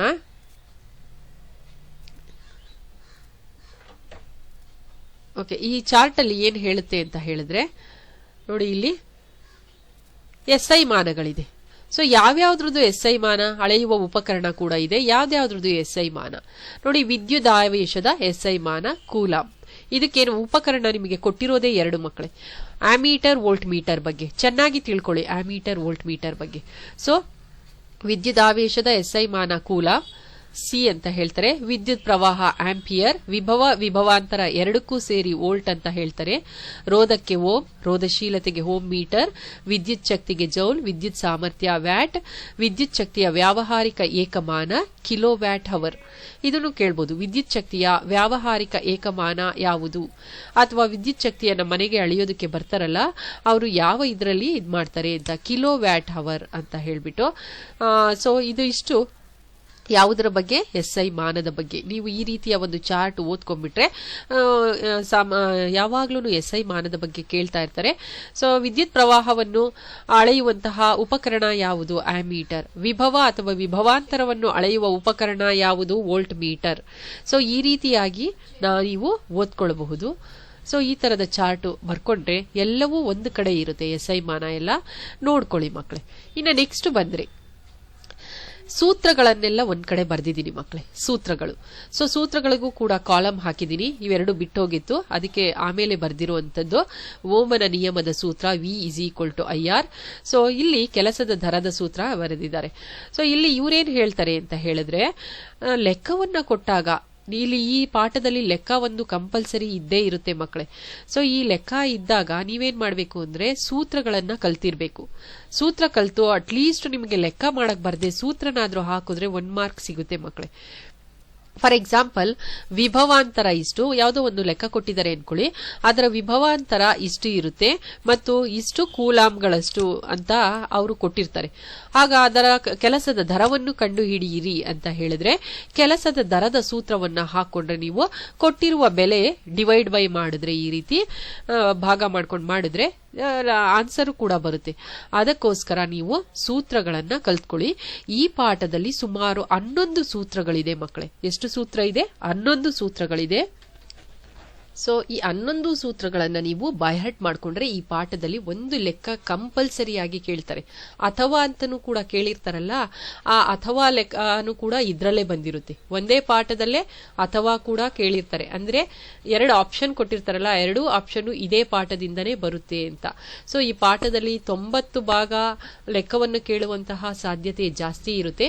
ಅದಕ್ಕೋಸ್ಕರ ಸೂತ್ರಗಳನ್ನ ಕಲ್ತ್ಕೊಳ್ಳಿ, ಇಲ್ಲಿಂದ ಮಾಡ್ಕೊಳ್ಳಿ ನೀವು. ಅಥವಾ ಇದು 10ನೇದು, ಇದು 11ನೇದು ಅಂತ ನೀವು ಮಾಡ್ಕೊಳ್ಬಹುದು. ಇಲ್ಲಿ ಸ್ವಲ್ಪ ಬರ್ಸೋವಾಗ ಇದು ಬಿಟ್ಟೋಗಿತ್ತು ಅಂತ ಆಮೇಲೆ ಬರ್ಸಿರುವಂತದ್ದು. ಯಾಕೆಂದ್ರೆ ಓಮನ ನಿಯಮ ಇಲ್ಲ ಅಂತಿದ್ರು ಫಸ್ಟ್ ಸ್ಟಾರ್ಟಿಂಗು, ಆಮೇಲೆ ಇದೆ ಅಂತ ಹೇಳಿದ್ರಲ್ಲ, ಅದಕ್ಕೋಸ್ಕರ ನಂತರ ಇದು ಬರ್ಸಿದೆ. ಸೊ 10, 11ನೇದು ಅಂತ ಹಾಕೊಂಡು ಈ ರೀತಿ ಬಾಕ್ಸ್ ಹಾಕೊಳ್ಳಿ ಮಕ್ಕಳೇ. ಸೊ ಸೂತ್ರಗಳು ಯಾವುದನ್ನ ಕಂಡು ಹಿಡಿಯುವ ಸೂತ್ರ. ಫಾರ್ ಎಕ್ಸಾಂಪಲ್ ಲೆಕ್ಕ ಕೊಟ್ಟಿರ್ತಾರೆ, ಲೆಕ್ಕದ ಕೊನೆಯಲ್ಲಿ ವಿದ್ಯುತ್ ಪ್ರವಾಹವನ್ನು ಕಂಡು ಹಿಡಿಯಿರಿ ಅಂತ ಹೇಳ್ತಾರೆ. ವಿದ್ಯುತ್ ಪ್ರವಾಹವನ್ನು ಕಂಡು ಹಿಡಿಯಿರಿ. ಸೊ ಆಗ ಈ ಸೂತ್ರವನ್ನ ಹಾಕೊಳ್ಬೇಕು. ಯಾವಾಗ ಈ ಸೂತ್ರ ಹಾಕೊಳ್ಬೇಕು ಅಂದ್ರೆ ಕ್ಯೂ ಮತ್ತೆ ಟಿ ಎರಡು ಕೊಟ್ಟಿರ್ತಾರೆ, ಸೊ ಆಗ ಹಾಕೊಳ್ಬಹುದು.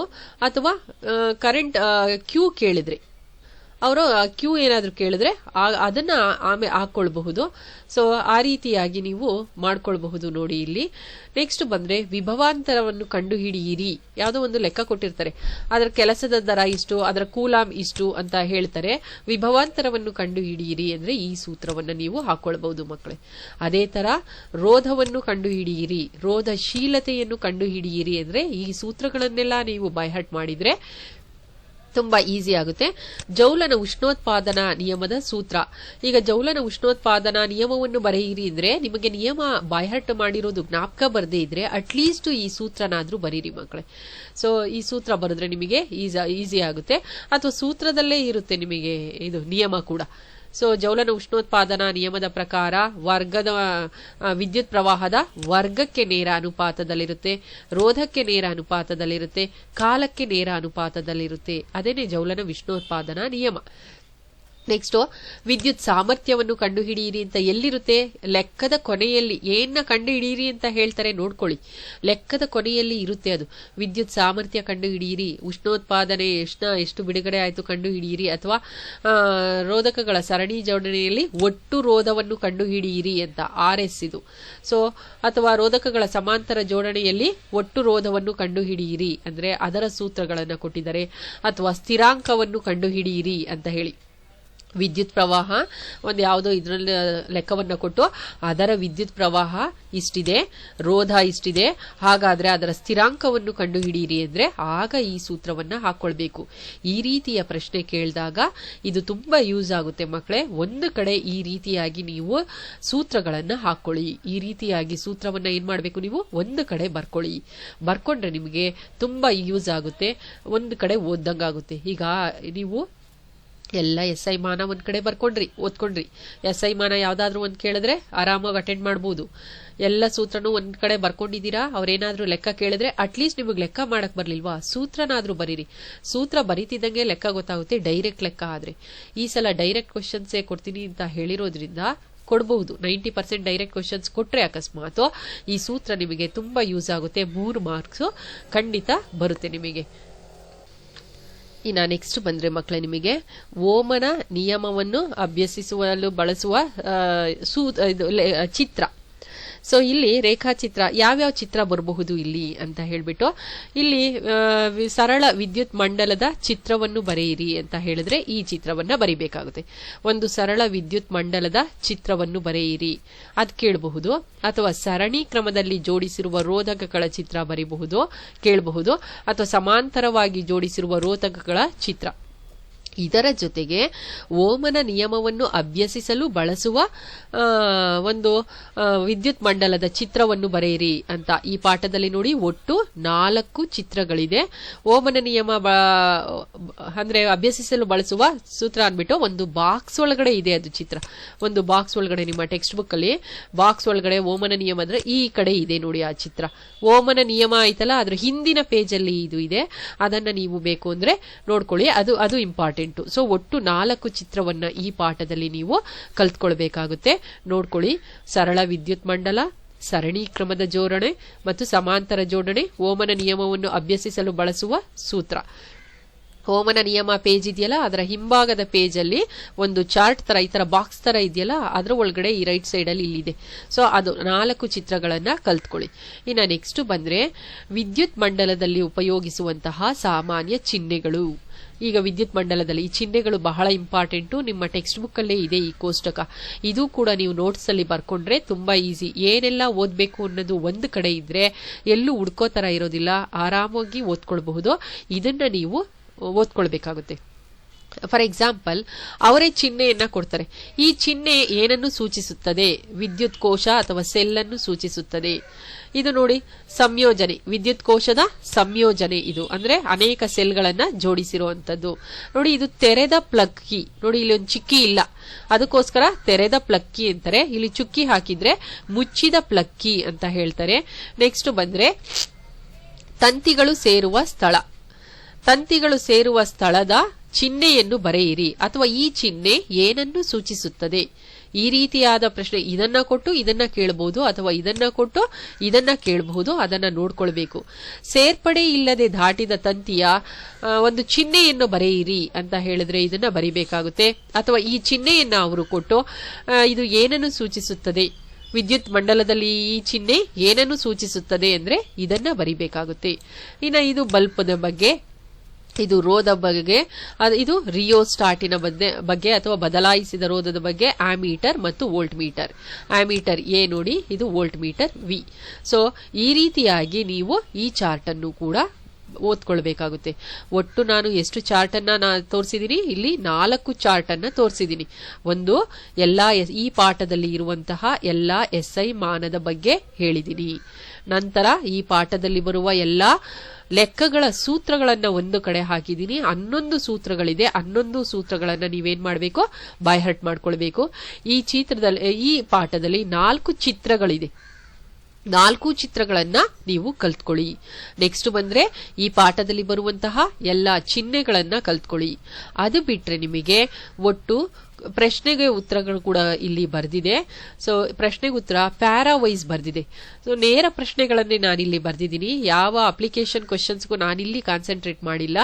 ಸೊ ನೀವು ಅಪ್ಲಿಕೇಶನ್ ಕ್ವಶನ್ಸ್ ಕೊಟ್ರೆ ಯಾವ ತರ ಕೊಡ್ತಾರೆ, ಯಾವ ಮೈಂಡ್ ಸೆಟ್ ಅಲ್ಲಿ ಕೊಡ್ತಾರೆ ಅಂತ ನಮಗೆ ಗೊತ್ತಿರಲ್ಲ. ಅದಕ್ಕೋಸ್ಕರ ನೀವು ಹಳೆ ಟೆಕ್ಸ್ಟ್ ಬುಕ್ ಹಳೆ ಪೇಪರ್ನ ತೆಗೆದು ನೋಡಿದ್ರೆ ಅಲ್ಲಿ ಅಪ್ಲಿಕೇಶನ್ ಕ್ವಶನ್ಸ್ ಇರುತ್ತೆ, ನೀವು ಅಲ್ಲಿ ಮಾಡ್ಕೊಳ್ಬಹುದು. ಸೊ ಇಲ್ಲಿ ನೀವು ನೇರ ಕ್ವಶನ್ಸ್ ಅಂದ್ರೆ ಪ್ಯಾರಾ ವೈಸು ಏನೆಲ್ಲ ಕ್ವಶನ್ ಆನ್ಸರ್ಸ್ ಇದೆ ಅನ್ನೋದು ಒಟ್ಟಿಗೆ ಬರ್ದಿದ್ದೀನಿ ನಾನು. ಅಂದ್ರೆ ಆಲ್ಮೋಸ್ಟ್ 90% ಕ್ವಶನ್ ಆನ್ಸರ್ಸ್ ಎಲ್ಲವೂ ಕವರ್ ಆಗಿದೆ ಅಂತ ನಾನು ಅನ್ಕೊಂಡಿದ್ದೀನಿ. ಸೊ ಈ ಕ್ವಶನ್ ಆನ್ಸರ್ಸ್ ನ ನೀವು ಕೂಡ ನೋಟ್ ಮಾಡ್ಕೊಳ್ಬಹುದು. ನೋಡಿ, ವಿದ್ಯುತ್ ಪ್ರವಾಹ ಎಂದರೇನು, ಸ್ವಿಚ್ ಎಂದರೇನು, ವಿದ್ಯುತ್ ಮಂಡಲ ಎಂದರೇನು, ಇವುಗಳಿಗೆ ಸಿಂಪಲ್ ಆಗಿ ಹೇಗೆ ಬರೆಯೋದು ಅಂತ. ಯಾವುದು ದೊಡ್ಡ ದೊಡ್ಡ ಆನ್ಸರ್ಸ್ ಏನು ಬರ್ದಿಲ್ಲ. ಸೊ ಕೆಲವೊಂದು ಮಾತ್ರ ಅದಕ್ಕೆ ಬೇಕಾಗುತ್ತೆ, ಅದಕ್ಕೆ ನಾನು ಬರ್ದಿರೋದು. ರೋಧ ಎಂದರೇನು, ರೋಧವು ಅವಲಂಬಿಸಿರುವ ಅಂಶಗಳು ಯಾವುವು, ನೀವು ಪಾಸ್ ಮಾಡಿಕೊಂಡು ಬರ್ಕೊಳ್ಳಿ ಮಕ್ಕಳೇ. ನಿಮಗೆ ಇದು ಕಾಣಿಸ್ತಾ ಇಲ್ಲ ಅಂದ್ರೆ ರೆಸಲ್ಯೂಷನ್ ಜಾಸ್ತಿ ಮಾಡ್ಕೊಳ್ಳಿ. ನೀವು ವಿಡಿಯೋ ಆನ್ ಮಾಡ್ತಿರಲ್ಲ, ವಿಡಿಯೋ ಆನ್ ಮಾಡಿದಾಗ ರೈಟ್ ಸೈಡ್ ಅಲ್ಲಿ ಆನ್ ಮಾಡಿದ ತಕ್ಷಣ ನೋಡಿ ಮಕ್ಕಳೇ, ಈ ರೀತಿ 3 ಚಿಕ್ಕಿ ಕಾಣುತ್ತೆ. ಸೊ ಈ 3 ಚಿಕ್ಕಿಗೆ ನೀವು ಕ್ಲಿಕ್ ಮಾಡಿದ್ರೆ ಕ್ವಾಲಿಟಿ ಅಂತ ಇರುತ್ತೆ, ಕ್ವಾಲಿಟಿ. ಸೊ ಈ ಕ್ವಾಲಿಟಿಗೆ ಕ್ಲಿಕ್ ಮಾಡಿದ್ರೆ ಆ ಕ್ವಾಲಿಟಿನಲ್ಲಿ 140p, 320 ಅಥವಾ 360p, 480p ಅಂತ ಇರುತ್ತೆ. ಅದೆಲ್ಲ ರೆಸಲ್ಯೂಷನ್. ನೀವು 480ಕ್ಕೆ ಇಟ್ಕೊಂಡ್ರೆ ಹೈ ರೆಸಲ್ಯೂಷನ್ ಬರುತ್ತೆ, ಆದ್ರೆ ಬೇಗ ಇಂಟರ್ನೆಟ್ ಖಾಲಿ ಆಗುತ್ತೆ. ನೀವು 360 ಅಥವಾ 240 ಯಾವ್ದ್ರಲ್ಲಿ ಚೆನ್ನಾಗಿ ಕಾಣಿಸ್ತಾ ಇದೆ ಆ ತರ ರೆಸಲ್ಯೂಷನ್ ಚೇಂಜ್ ಮಾಡ್ಕೊಳ್ಳಿ. ಯಾವುದೇ ವಿಡಿಯೋ ನೋಡ್ಬೇಕಾದ್ರೂ ಅಷ್ಟೇನೆ ಈ 3 ಚಿಕ್ಕಿ ಹತ್ರ ಕ್ಲಿಕ್ ಮಾಡಿ ಕ್ವಾಲಿಟಿ ಅಂತ ಅಲ್ಲಿ ಆಪ್ಷನ್ ಇರುತ್ತೆ. ಕ್ವಾಲಿಟಿಲಿ ನೀವು ಸ್ವಲ್ಪ ಜಾಸ್ತಿ ಕ್ವಾಲಿಟಿ ಇಟ್ಕೊಂಡ್ರೆ ಇವೆಲ್ಲ ನೀಟಾಗಿ ನಿಮಗೆ ಕಾಣುತ್ತೆ. ಬ್ಲರ್ ಆಗಿ ಏನಾದ್ರೂ ಕಾಣ್ತಾ ಇದ್ರೆ ನಿಮಗೆ ಈ ರೀತಿ ಮಾಡ್ಕೊಳ್ಳಿ. ವಿಡಿಯೋ ಆನ್ ಆದಾಗ 3 ಚುಕ್ಕಿ ಹತ್ರ ಹೋಗಿ. ಸೊ ಇನ್ನು ನೆಕ್ಸ್ಟ್, ರೋಧವು ಅವಲಂಬಿಸಿರುವ ಅಂಶಗಳು ಯಾವುವು. ಸೊ ಅದರ ಆನ್ಸರ್ನ ನಾನು ಇಲ್ಲಿ ಬರ್ದಿದ್ದೀನಿ. ನೆಕ್ಸ್ಟ್ ಬಂದ್ರೆ ಆಮೀಟರ್ ಮತ್ತು ವೋಲ್ಟ್ ಮೀಟರ್ ವಿದ್ಯುತ್ ಮಂಡಲದಲ್ಲಿ ಹೇಗೆ ಜೋಡಿಸಿರುತ್ತಾರೆ. ಇದು ಇಂಪಾರ್ಟೆಂಟ್ ಕ್ವಶನ್. ಆಮೀಟರ್ನ ಸರಣಿ ಕ್ರಮದಲ್ಲಿ ಹಾಗೂ ವೋಲ್ಟ್ ಮೀಟರ್ನ ಸಮಾಂತರ ರೀತಿಯಲ್ಲಿ ಜೋಡಿಸಿರ್ತಾರೆ. ನೆಕ್ಸ್ಟ್ ವಿಭವಾಂತರ ಎಂದರೇನು, ಇದು ಕೂಡ ಇಂಪಾರ್ಟೆಂಟ್, ನೋಡ್ಕೊಳ್ಳಿ ಮಕ್ಕಳೇ ವಿಭವಾಂತರ. ನೆಕ್ಸ್ಟ್ ಬಂದ್ರೆ ನಿಮಗೆ ವಿದ್ಯುತ್ ಮಂಡಲವನ್ನು ಸರಣಿ ಕ್ರಮದಲ್ಲಿ ಜೋಡಿಸಿರುತ್ತಾರೆ ಹಾಗೂ ವಿದ್ಯುತ್ ಮಂಡಲವನ್ನು ಸರಣಿ ಕ್ರಮದಲ್ಲಿ ಜೋಡಿಸಿದಾಗ ವಿದ್ಯುತ್ ಹಾಗೂ ವಿಭವಾಂತರದಲ್ಲಿ ಯಾವ ಬದಲಾವಣೆ ಕಾಣುವಿರಿ. ಇದು ತುಂಬಾ ಇಂಪಾರ್ಟೆಂಟ್. ಸೊ ಸರಣಿ ಕ್ರಮದಲ್ಲಿ ಜೋಡಿಸಿದಾಗ ಏನ್ ಬದಲಾವಣೆ ಆಗುತ್ತೆ ಅಂತ ಹೇಳಿ. ವಿದ್ಯುತ್ ಹಾಗೆ ಇರುತ್ತಂತೆ, ಆದ್ರೆ ವಿಭವಾಂತರ ಏನಾಗಿರುತ್ತೆ ಬೇರೆ ಬೇರೆ. ಇದು ನಾನು ವಿಡಿಯೋದಲ್ಲೂ ಕೂಡ ಮಾಡಿದ್ದೀನಿ ಮಕ್ಕಳೇ, ನೋಡ್ಕೊಳ್ಬಹುದು ನೀವು. ಸೊ ವಿದ್ಯುತ್ ಮಂಡಲವನ್ನ ಸರಣಿ ಕ್ರಮದಲ್ಲಿ ಜೋಡಿಸಿದಾಗ ವಿದ್ಯುತ್ ಹಾಗೂ ವಿಭವಾಂತರದಲ್ಲಿ ಯಾವ ಬದಲಾವಣೆ ಆಗುತ್ತೆ. ವಿದ್ಯುತ್ ಅಲ್ಲಿ ಯಾವ ಬದಲಾವಣೆನೂ ಆಗಲ್ಲ, ಹೇಗಿರುತ್ತೋ ಹಾಗೆ ಇರುತ್ತೆ. ಅಂದ್ರೆ 5 ವೋಲ್ಟ್ ವಿದ್ಯುತ್ ಹರಿತಾ ಇದೆ ಅಂತಂದ್ರೆ 5 ಆಂಪಿಯರ್ ಅಷ್ಟೇ ವಿದ್ಯುತ್ ಹರಿತಾ ಇರುತ್ತೆ. ವಿಭವಾಂತರದಲ್ಲಿ ಏನಾಗುತ್ತೆ, ಬದಲಾವಣೆ ಆಗಿರುತ್ತೆ, ಅಂದ್ರೆ ಬೇರೆ ಬೇರೆ ವಿಭವಾಂತರ ಆಗಿರುತ್ತೆ ಅಂತ. ಸೊ ಇನ್ನ ನೆಕ್ಸ್ಟ್ ಬಂದ್ರೆ ಅದೇ ಇದು ಸಮಾಂತರ ಕ್ರಮದಲ್ಲಿ ಜೋಡಿಸಿದಾಗ ಅಲ್ಲಿ ಯಾವ ಬದಲಾವಣೆ ನೋಡ್ತೀರಾ. ಇಲ್ಲಿ ವಿದ್ಯುತ್ ಒಂದೇ ಆಗಿರುತ್ತೆ, ಆದ್ರೆ ಇಲ್ಲಿ ವಿದ್ಯುತ್ ಬೇರೆ ಬೇರೆ ಆಗಿರುತ್ತೆ. ಇಲ್ಲಿ ವಿಭವಾಂತರ ಬೇರೆ ಬೇರೆ ಆಗಿದ್ರೆ ಇಲ್ಲಿ ವಿಭವಾಂತರ ಒಂದೇ ಆಗಿರುತ್ತೆ. ಉಲ್ಟಾ ಇದ್ರ ಎಕ್ಸಾಕ್ಟ್ ಆಪೋಸಿಟ್. ಇದು ಸರಣಿಯಲ್ಲಿ ಏನ್ ನಡೆಯುತ್ತೆ ಎಕ್ಸಾಕ್ಟ್ ಆಪೋಸಿಟ್ ಸಮಾಂತರದಲ್ಲಿ ಇರುತ್ತೆ, ನೋಡ್ಕೊಳ್ಳಿ ಮಕ್ಕಳೇ. ಇನ್ನ ನೆಕ್ಸ್ಟ್ ಬಂದ್ರೆ ನಿಮಗೆ 1 ಆಂಪಿಯರ್ ಎಂದರೇನು? 1 ಆಂಪಿಯರ್. ಸೊ ಇದರ ಕ್ವಶನ್ ಆನ್ಸರ್ಸ್ ಇದೆ, ನೀವು ನೋಡ್ಕೊಳ್ಬಹುದು. ವಿದ್ಯುದಾವೇಶ ಎಂದರೇನು? ರೋಧಶೀಲತೆಯು ಅವಲಂಬಿಸಿರುವ ಅಂಶ. ಅಲ್ಲಿ ರೋಧವು ಅವಲಂಬಿಸಿರುವ ಅಂಶದ ಬಗ್ಗೆ ತಿಳ್ಕೊಂಡ್ರಿ ಮಕ್ಕಳೇ. ಇಲ್ಲಿ ರೋಧಶೀಲತೆಯು ಅವಲಂಬಿಸಿರುವ ಅಂಶ. ರೋಧಶೀಲತೆ ಯಾವಾಗಲೂ ವಸ್ತುವಿನ ಪ್ರಾಕೃತಿಕ ಗುಣದ ಮೇಲೆ ಮಾತ್ರ ಅವಲಂಬನೆ ಆಗಿರೋದ್ರಿಂದ ನಾನು ಅದನ್ನ ಬರ್ಸಿದ್ದೀನಿ. ಇನ್ನು ನೆಕ್ಸ್ಟ್, ವಿದ್ಯುತ್ ಶಕ್ತಿಯ ಏಕಮಾನ, 1 ಎಲೆಕ್ಟ್ರಾನ್ನ ಆವೇಶ. ಇದೊಂದು ಸ್ವಲ್ಪ ಕೆಲವೊಂದು ಡ್ಯಾಶಸ್ ನ ಬರ್ಸಿದ್ದೀನಿ ನಾನು. ಡ್ಯಾಶಸ್ ರೂಪದಲ್ಲೇ ಆದ್ರೂ ಕೇಳಬಹುದು, ಡ್ಯಾಶಸ್ ಏನಿಲ್ಲ, ನಿಮಗೆ ಮಲ್ಟಿಪಲ್ ಚಾಯ್ಸ್ ಅಲ್ಲಾದ್ರೂ ಕೇಳಬಹುದು ಅಥವಾ 1 ಮಾರ್ಕ್ ಅಲ್ಲಿ ಬೇಕಾದ್ರೂ ನಿಮಗೆ ಕೇಳಬಹುದು. ಅದಕ್ಕೋಸ್ಕರ ಇದನ್ನ ನಾನು ಕೊಟ್ಟಿದ್ದೀನಿ ನಿಮಗೆ. ಸೊ ರೋಧಶೀಲತೆಯ ಸಂಕೇತ ರೋ ಅಂತ ಹೇಳಿ, ಸಂಕೇತ ಇದು ರೋ ಅಂತ ಈ ರೀತಿ ಬರುತ್ತೆ. ನಿಮ್ಮ ಟೆಕ್ಸ್ಟ್ ಬುಕ್ ಅಲ್ಲೂ ಇದೆ, ಬೇಕು ಅಂದ್ರೆ ನೀವು ನೋಡ್ಕೊಳ್ಬಹುದು. ನೆಕ್ಸ್ಟ್ ಬಂದ್ರೆ ನೀವು ಸಂಬಂಧಗಳು ಇವು. ಸೊ ಇಲ್ಲಿ ನೋಡಿ, ವಿದ್ಯುದಾವೇಶ, ವಿದ್ಯುತ್ ಪ್ರವಾಹ ಹಾಗೂ ಕಾಲಗಳಿಗಿರುವ ಸಂಬಂಧ ಅಂದ್ರೆ ಈ ಸೂತ್ರವನ್ನ ಬರೆಯಿರಿ. ಅದೇ ವಿದ್ಯುದಾವೇಶ, ಇಲ್ಲೂ ವಿದ್ಯುದಾವೇಶ ಇದೆ, ಇಲ್ಲೂ ವಿದ್ಯುದಾವೇಶ ಇದೆ. ಇಲ್ಲಿ ವಿದ್ಯುತ್ ಸಾಮರ್ಥ್ಯ ಇದೆ, ಆದ್ರೆ ಇಲ್ಲಿ ವಿದ್ಯುತ್ ಪ್ರವಾಹ ಇದೆ. ಇಲ್ಲಿ ಕೆಲಸ ಇದೆ, ಇಲ್ಲಿ ಕಾಲ ಇದೆ. ನೋಡ್ಕೊಂಡು ಬರಿಬೇಕು. ಯಾವುದನ್ನ ಕೇಳಿದರೆ ಅದಕ್ಕೆ ಇರುವಂತಹ ಸಂಬಂಧದ ಸೂತ್ರ ಅವು 3 ಇದೆ. 3 ಚೆನ್ನಾಗಿ ನೋಡ್ಕೊಳ್ಳಿ, ಯಾವ್ದಾದ್ರು ಒಂದು ಕೊಟ್ರೆ ಅಕಸ್ಮಾತ್. ನೆಕ್ಸ್ಟ್ ನಿಮಗೆ ರಬ್ಬರ್ ಮತ್ತು ಗಾಜುಗಳು ಅವಾಹಕಗಳು ಏಕೆ ಅಂತ ಹೇಳ್ಬಿಟ್ಟು. ಯಾಕೆ ಅಂದ್ರೆ ರೋಧಶೀಲತೆ ತುಂಬಾ ಜಾಸ್ತಿ ಇರೋದ್ರಿಂದ ಅವುಗಳು ಅವಾಹಕಗಳು. ರೋಧಶೀಲತೆ ಕಡಿಮೆ ಇದ್ರೆ ವಾಹಕಗಳಾಗಿರ್ತವೆ. ಇದ್ರದ್ದು ಚಾರ್ಟ್ ಇದೆ ನಿಮ್ಮ ಟೆಕ್ಸ್ಟ್ ಬುಕ್ ಅಲ್ಲಿ, ಬೇಕು ಅಂದ್ರೆ ರೋಧಶೀಲತೆದು ಚಾರ್ಟ್ ನೋಡ್ಕೊಳ್ಬಹುದು. ಸೊ ರಬ್ಬರ್ ಮತ್ತು ಗಾಜನ್ನ ನಾನು ಎಕ್ಸಾಂಪಲ್ ಆಗಿ ತಗೊಂಡಿದ್ದೀನಿ. ಅವ್ರು ಬೇರೆ ಇನ್ಯಾವುದಾದ್ರೂ ತಗೊಳ್ಬಹುದು ವಸ್ತುಗಳನ್ನ ತಗೊಂಡು, ಅವು ಅವಾಹಕ ಏಕೆ ಅಂತ ಕೇಳಿದ್ರೆ ಅದರ ರೋಧಶೀಲತೆ ತುಂಬಾ ಹೆಚ್ಚಿರುತ್ತೆ. ಅಥವಾ ಇನ್ಯಾವುದೋ ವಸ್ತುಗಳನ್ನ ತಗೊಂಡು ಅವುಗಳ ವಾಹಕಗಳು ಯಾಕಾಗಿರುತ್ತೆ ಅಂದ್ರೆ ರೋಧಶೀಲತೆ ತುಂಬಾ ಕಡಿಮೆ ಇರುತ್ತೆ ಅಂತ ನೀವು ಬರಿಬಹುದು. ನೆಕ್ಸ್ಟ್ ಜೌಲನ ಉಷ್ಣೋತ್ಪಾದನಾ ನಿಯಮವನ್ನ ಬರೆಯಿರಿ, ತುಂಬಾ ಇಂಪಾರ್ಟೆಂಟ್ ಇದು.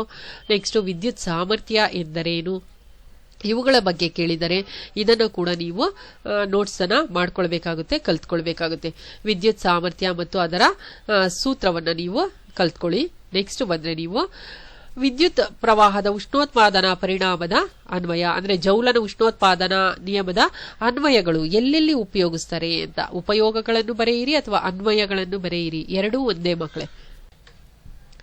ಸೊ ಎರಡರಲ್ಲಿ ಯಾವ್ದು ಬೇಕಾದ್ರೂ ನೀವು ಬರೀಬಹುದು. ಸೊ ಇದು ಅನ್ವಯಗಳು. ನೆಕ್ಸ್ಟ್ ಬಂದ್ರೆ ನಿಮಗೆ ಬಲ್ಬ್ ನಲ್ಲಿರುವ ತಂತು, ಇದು ತುಂಬಾ ಇಂಪಾರ್ಟೆಂಟ್. ಯಾವುದರಿಂದ ಮಾಡಿರುತ್ತೆ? ಟಂಗ್ಸ್ಟನ್ ಇಂದ ಮಾಡಿರ್ತಾರೆ. ಯಾಕೆ ಟಂಗ್ಸ್ಟನ್ ಇಂದ ಮಾಡಿರ್ತಾರೆ? ಅದರ ದ್ರವಣ ಬಿಂದು ಹೆಚ್ಚು. ಅದರ ದ್ರವಣ ಬಿಂದು ಎಷ್ಟಿರುತ್ತೆ? 3380 ಇರುತ್ತೆ, ಕರ್ಗೋದಿಲ್ಲ. ಅದಕ್ಕೋಸ್ಕರ ಟಂಗ್ಸ್ಟನ್ನೇ ಬಳಸ್ತಾರೆ ಅಂತ ಇದು ಆನ್ಸರು. ನೆಕ್ಸ್ಟ್ ಬಲ್ಬ್ ನಲ್ಲಿ ತುಂಬಿರುವ ಅನಿಲಗಳು ಯಾವುವು ಅಂತ ನೈಟ್ರೋಜನ್ ಮತ್ತು ಆರ್ಗನ್ ಅಂತ ನೀವು ಇದು ಮಾಡಬಹುದು. ನೆಕ್ಸ್ಟ್ ಫ್ಯೂಸ್ ತಂತಿ ಎಂದರೇನು? ಫ್ಯೂಸ್ ತಂತಿಯ ಬಗ್ಗೆ ಕೊಟ್ಟಿದ್ದಾರೆ, ತುಂಬಾ ಇಂಪಾರ್ಟೆಂಟ್ ಫ್ಯೂಸ್. ಸೊ ಈ ಫ್ಯೂಸ್ ಯಾವುದರಿಂದ ಮಾಡಲ್ಪಟ್ಟಿದೆ ಅಂತ ಹೇಳಿದ್ರೆ ಸೀಸಾ, alloy of lead and tin ಅಂತ ಹೇಳ್ಬೋದು. Alloys of lead and tin ಅದರಿಂದ ಮಾಡಿರ್ತಾರೆ ಫ್ಯೂಸ್ ತಂತಿಯನ್ನ. ಯಾರೋ ಕೇಳಿದ್ರು ಕ್ವೆಶ್ಚನ್ ಇದನ್ನ. ನೆಕ್ಸ್ಟ್ ಹೇಗೆ ಜೋಡಿಸ್ತಾರೆ ಫ್ಯೂಸ್ ತಂತಿಯನ್ನ ಅಂದ್ರೆ ಸರಣಿ ಕ್ರಮದಲ್ಲಿ ಜೋಡಿಸಿರ್ತಾರೆ. ನೋಡ್ಕೊಳ್ಳಿ, ಫ್ಯೂಸ್ ತಂತಿಯನ್ನು ಹೇಗೆ ಜೋಡಿಸಿರ್ತಾರೆ ವಿದ್ಯುತ್ ಮಂಡಲದಲ್ಲಿ ಅಂದ್ರೆ ಸರಣಿ ಕ್ರಮದಲ್ಲಿ. ನೆಕ್ಸ್ಟ್ ವೋಲ್ಟ್ ಮೀಟರ್ನ ಕಾರ್ಯವನ್ನು ಕೂಡ ಅವರು ಕೇಳಿದ್ದಾರೆ. ಸೊ ಇದಿಷ್ಟು ನೀವು ಯಾವ್ದಿದು ಕ್ವೆಶ್ಚನ್ ಆನ್ಸರ್ಸ್ ನಾನು ಹಾಕ್ತಾ ಇರುವಂತದ್ದು. ಆಲ್ಮೋಸ್ಟ್ ಆಲ್ ಕ್ವೆಶ್ಚನ್ಸ್ ಕವರ್ ಆಗಿದೆ. ಸೊ ಇಲ್ಲಿ ಆಮೀಟರ್ನ ಕಾರ್ಯವೇನು ಅಥವಾ ಇಲ್ಲಿ ವಿದ್ಯುತ್ ಪ್ರವಾಹವನ್ನು ಅಳೆಯಲು ಬಳಸುವ ಉಪಕರಣ ಯಾವುದು ಅಂದ್ರೆ ಆಮೀಟರ್, ಅಥವಾ ಆಮೀಟರ್ನ ಕಾರ್ಯವೇನು ಅಂದ್ರೆ ವಿದ್ಯುತ್ ಪ್ರವಾಹವನ್ನು ಅಳೆಯಲು ಬಳಸುವಂತಹ ಸಾಧನ ಅಂತ ಕೂಡ ಹೇಳಬಹುದು. 1 ವೋಲ್ಟ್ ಎಂದರೇನು? ಇವುಗಳನ್ನ ಕೊಟ್ಟಿದ್ರು, ಅದಕ್ಕೋಸ್ಕರ ಇದನ್ನು ಹಾಕಿದ್ದೀನಿ, ಬಿಟ್ಟಿಲ್ಲ. 1 ವೋಲ್ಟ್ ಎಂದರೇನು ಅಂತ ಹೇಳ್ಬಿಟ್ಟು ಅದನ್ನು ಕೂಡ ನೀವು ಇದು ಮಾಡಬಹುದು. 1 ವೋಲ್ಟ್ ಅಥವಾ 1 ಓಮ್ ಎಂದರೇನು ಅಂತ. ನೆಕ್ಸ್ಟ್ ಓಮನ ನಿಯಮ ತುಂಬಾ ಇಂಪಾರ್ಟೆಂಟ್ ಆಗುತ್ತೆ. ಜೌಲನ ಉಷ್ಣೋತ್ಪಾದನಾ ನಿಯಮ ಮತ್ತು ಓಮನ ನಿಯಮ ತುಂಬಾ ಇಂಪಾರ್ಟೆಂಟ್ ಆಗಿರೋದ್ರಿಂದ ಅದನ್ನು ಕೂಡ ನಾನು ಹಾಕಿದ್ದೀನಿ. ಅದನ್ನು ಕೂಡ ನೀವು ಬರ್ಕೊಂಡು ಓದ್ಕೊಳ್ಬಹುದು. ಸಿಂಪಲ್ ಆಗಿ ಎಷ್ಟು ರೆಡ್ಯೂಸ್ ಮಾಡಕ್ಕೆ ಸಾಧ್ಯ ಅಷ್ಟನ್ನು ರೆಡ್ಯೂಸ್ ಮಾಡಿ ಕ್ವೆಶ್ಚನ್ ಆನ್ಸರ್ಸ್ ನ ಹಾಕೈತೆ ನೀವು ಮಾಡ್ಕೊಳ್ಬಹುದು. ಓಮನ ನಿಯಮ ನೀವು ಬರೆಯಬೇಕಾದ್ರೆ ಈ ಚಿತ್ರವನ್ನು ಕೂಡ ನೀವು ಬರೀರಿ. ಈ ಚಿತ್ರ ಕರೆಕ್ಟ್ ಆಗಿ ಫುಲ್ ಸಂಪೂರ್ಣವಾಗಿ ಬರ್ದಿಲ್ಲ, ನಿಮ್ಮ ಟೆಕ್ಸ್ಟ್ ಬುಕ್ ಅಲ್ಲಿ ಇದೆ ಚಿತ್ರ. ಇದನ್ನ ನೀವು ನೀಟಾಗಿ ಬರ್ಕೊಳ್ಳಿ. ನೆಕ್ಸ್ಟ್ ಓಮಿನ ನಿಯಮವನ್ನು ನಾನು ಆಗ್ಲೇ ಹೇಳಿದ್ನಲ್ಲ, 4 ಚಿತ್ರವನ್ನ ಕೊಡ್ತಾರೆ. ಇಲ್ಲಿ 3 ಚಿತ್ರ ಬರೆದಿದ್ದೀವಿ ಅಂತ ಅಂದ್ಬಿಟ್ಟು ಈ ಚಿತ್ರ ಇಲ್ಲಿದೆ ನೋಡಿ. ಓಮನ ನಿಯಮವನ್ನು ಅಭ್ಯಸಿಸಲು ಬಳಸುವ ವಿದ್ಯುತ್ ಮಂಡಲದ ಚಿತ್ರ ಇದು. ಓಮನ ನಿಯಮ ಅಭ್ಯಾಸ ಮಾಡೋದಕ್ಕೆ ಬಳಸುವಂತಹ ಎಂತಹ ವಿದ್ಯುತ್ ಮಂಡಲವನ್ನ ನಾವು ಈ ಚಿತ್ರ ಇಂಪಾರ್ಟೆಂಟ್ ನೋಡ್ಕೊಳ್ಳಿ. ಒಟ್ಟು ಈ ಪಾಠದಲ್ಲಿ 4 ಚಿತ್ರಗಳು. ಮೇಲೆ ನಾನು 3 ಚಿತ್ರಗಳನ್ನ ತೋರಿಸಿದ್ದೀನಿ. ಇಲ್ಲಿ ಮತ್ತೊಂದು ಚಿತ್ರವನ್ನ ನಾನು ತೋರಿಸ್ತಾ ಇದ್ದೀನಿ ನಿಮಗೆ. ಇಲ್ಲಿಂದ ಆಚೆಗೆ ಬಂದ್ರೆ ನಿಮಗೆ ಲೆಕ್ಕಗಳ ಬಗ್ಗೆ ಕೊಟ್ಟಿದ್ದಾರೆ ಮಕ್ಕಳೇ. ಲೆಕ್ಕ ಕಾನ್ಸಂಟ್ರೇಟ್ ಮಾಡಲೇಬೇಕು ನೀವು. ಯಾಕೆ ಅಂತ ಹೇಳಿದ್ರೆ ಈ ಪಾಠದಲ್ಲಿ ಒಂದು ಲೆಕ್ಕ ಬರುವ ಸಾಧ್ಯತೆ ತುಂಬಾ ಹೆಚ್ಚಿರುತ್ತೆ. ಒಟ್ಟು ಈ ಪಾಠದಲ್ಲಿ ಸುಮಾರು 30 ಲೆಕ್ಕಗಳಿದೆ. 13 ಲೆಕ್ಕಗಳೇನೋ ಈ ಟೆಕ್ಸ್ಟ್ ಬುಕ್ ಅಲ್ಲಿ ಇದೆ, ಅಂದ್ರೆ ಅವರೇ ಸಾಲ್ವ್ ಮಾಡಿರುವಂತದ್ದು. 17 ಲೆಕ್ಕಗಳು ನಿಮಗೆ ಈ ಯಾವುದು ಅಭ್ಯಾಸದಲ್ಲಿದೆ. ಬೆಲೆಗಳನ್ನ ಚೇಂಜ್ ಮಾಡಬಹುದು, ಆದರೆ ಟೈಪ್ ಆಫ್ ಕ್ವಶನ್ಸ್ ಸೇಮ್ ಆಗಿರುತ್ತೆ. ಹಾಗಾಗಿ ನೀವು ಮಾಡಬಹುದು, ಅಭ್ಯಾಸ ಮಾಡ್ಕೊಳ್ಬಹುದು. ಹಾಗಂತ ಎಲ್ಲವೂ ಈಸಿ ಅಂತ ನಾನು ಹೇಳಕ್ಕಾಗಲ್ಲ. ಕೆಲವೊಂದು ಈಸಿ ಇದೆ ಲೆಕ್ಕಗಳು, ಕೆಲವೊಂದು ಕಷ್ಟ ಇದೆ. ಅಭ್ಯಾಸ ಮಾಡ್ಕೊಳ್ಳಿ. ನೋಡಿ, ಫಾರ್ ಎಕ್ಸಾಂಪಲ್ ನೋಡಿ 0.5 ಆಂಪಿಯರ್ ಅಷ್ಟು ವಿದ್ಯುತ್ ಪ್ರವಾಹದ ಬಗ್ಗೆ ಕೊಟ್ಟಿದ್ದಾರೆ. ಟೈಮ್ ಬಗ್ಗೆನೂ ಕೊಟ್ಟಿದ್ದಾರೆ. ಕಂಡುಹಿಡಿಯೋದೇನ್ ಕಂಡುಹಿಡಿಬೇಕು ಅಂತ ಹೇಳ್ತಾ ಇದ್ದಾರೆ ಅಂದ್ರೆ ವಿದ್ಯುದಾವೇಶದ ಪ್ರಮಾಣವನ್ನು ಕಂಡುಹಿಡಿಯಿರಿ ಅಂತ. ವಿದ್ಯುದಾವೇಶದ ಪ್ರಮಾಣ. ಇಲ್ಲಿ ನಾನು ಫಸ್ಟೇ ನಿಮಗೆ ವಿದ್ಯುದಾವೇಶದ ಪ್ರಮಾಣ ಅಂತಿದಂಗೆ ಫಸ್ಟ್ ಪೇಜ್ ಅಲ್ಲಿ ನಾನು ಏನ್ ಹೇಳಿದೆ ನಿಮಗೆ, ಲೆಕ್ಕದ ಸೂತ್ರವನ್ನ ಕೊಟ್ಟಿದ್ದೀನಲ್ಲ, ವಿದ್ಯುದಾವೇಶ ಎಲ್ಲಿದೆ ಅಂತ ಇಲ್ಲಿ ನೀವು ನೋಡಿಕೊಂಡು ವಿದ್ಯುದಾವೇಶದ ಪ್ರಮಾಣವನ್ನ ಕಂಡುಹಿಡಿಯುವ ಸೂತ್ರವನ್ನ ನೀವು ತಗೊಳ್ಳಬಹುದು. ವಿದ್ಯುದಾವೇಶಕ್ಕೆ ಕ್ಯೂ ಕೂಲಾಂಬ್ ಅಂತ ಬರುತ್ತಲ್ಲ, ಸೊ ಇದರಲ್ಲಿ ನೀವು ಚೇಂಜಸ್ ಮಾಡ್ಕೊಳ್ಬಹುದು. ಸೊ ಕ್ಯೂ ಅಂತ ಹೇಳ್ಬಿಟ್ಟು ಚೇಂಜಸ್ ಮಾಡ್ಕೊಳ್ಳಿ ಅಲ್ಲಿ. ಸೊ ನೀವು ಅದನ್ನ ಡಿರೈವೇಶನ್ ಎಲ್ಲ ಗೊತ್ತಿದ್ರೆ ಅದನ್ನ ಮಾಡ್ಕೊಳ್ಬಹುದು. ಆ ರೀತಿಯಾಗಿ ನೀವು ಇಲ್ಲಿ ಕೊಟ್ಟಿದ್ದಾರೆ ನೋಡಿ. ಇಲ್ಲಿ ವಿದ್ಯುದಾವೇಶದ ಪ್ರಮಾಣ ಅಂತ ಹೇಳ್ಬಿಟ್ಟು ನೋಡಿ ಐ ಕೊಟ್ಟಿದ್ದಾರೆ. ಅಂದ್ರೆ ಐ ಅಂದ್ರೆ ವಿದ್ಯುತ್ ಪ್ರವಾಹ. ಸಮಯ ಕೊಟ್ಟಿದ್ದಾರೆ ಟಿ.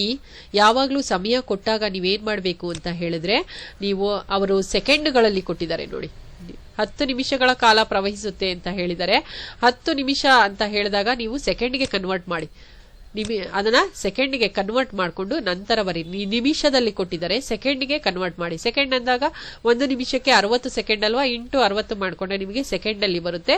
ನೆಕ್ಸ್ಟ್ ವಿದ್ಯುದಾವೇಶಗಳ ಪ್ರಮಾಣ ಕಂಡುಹಿಡಿಯಿರಿ ಅಂದ್ರೆ Q = IT.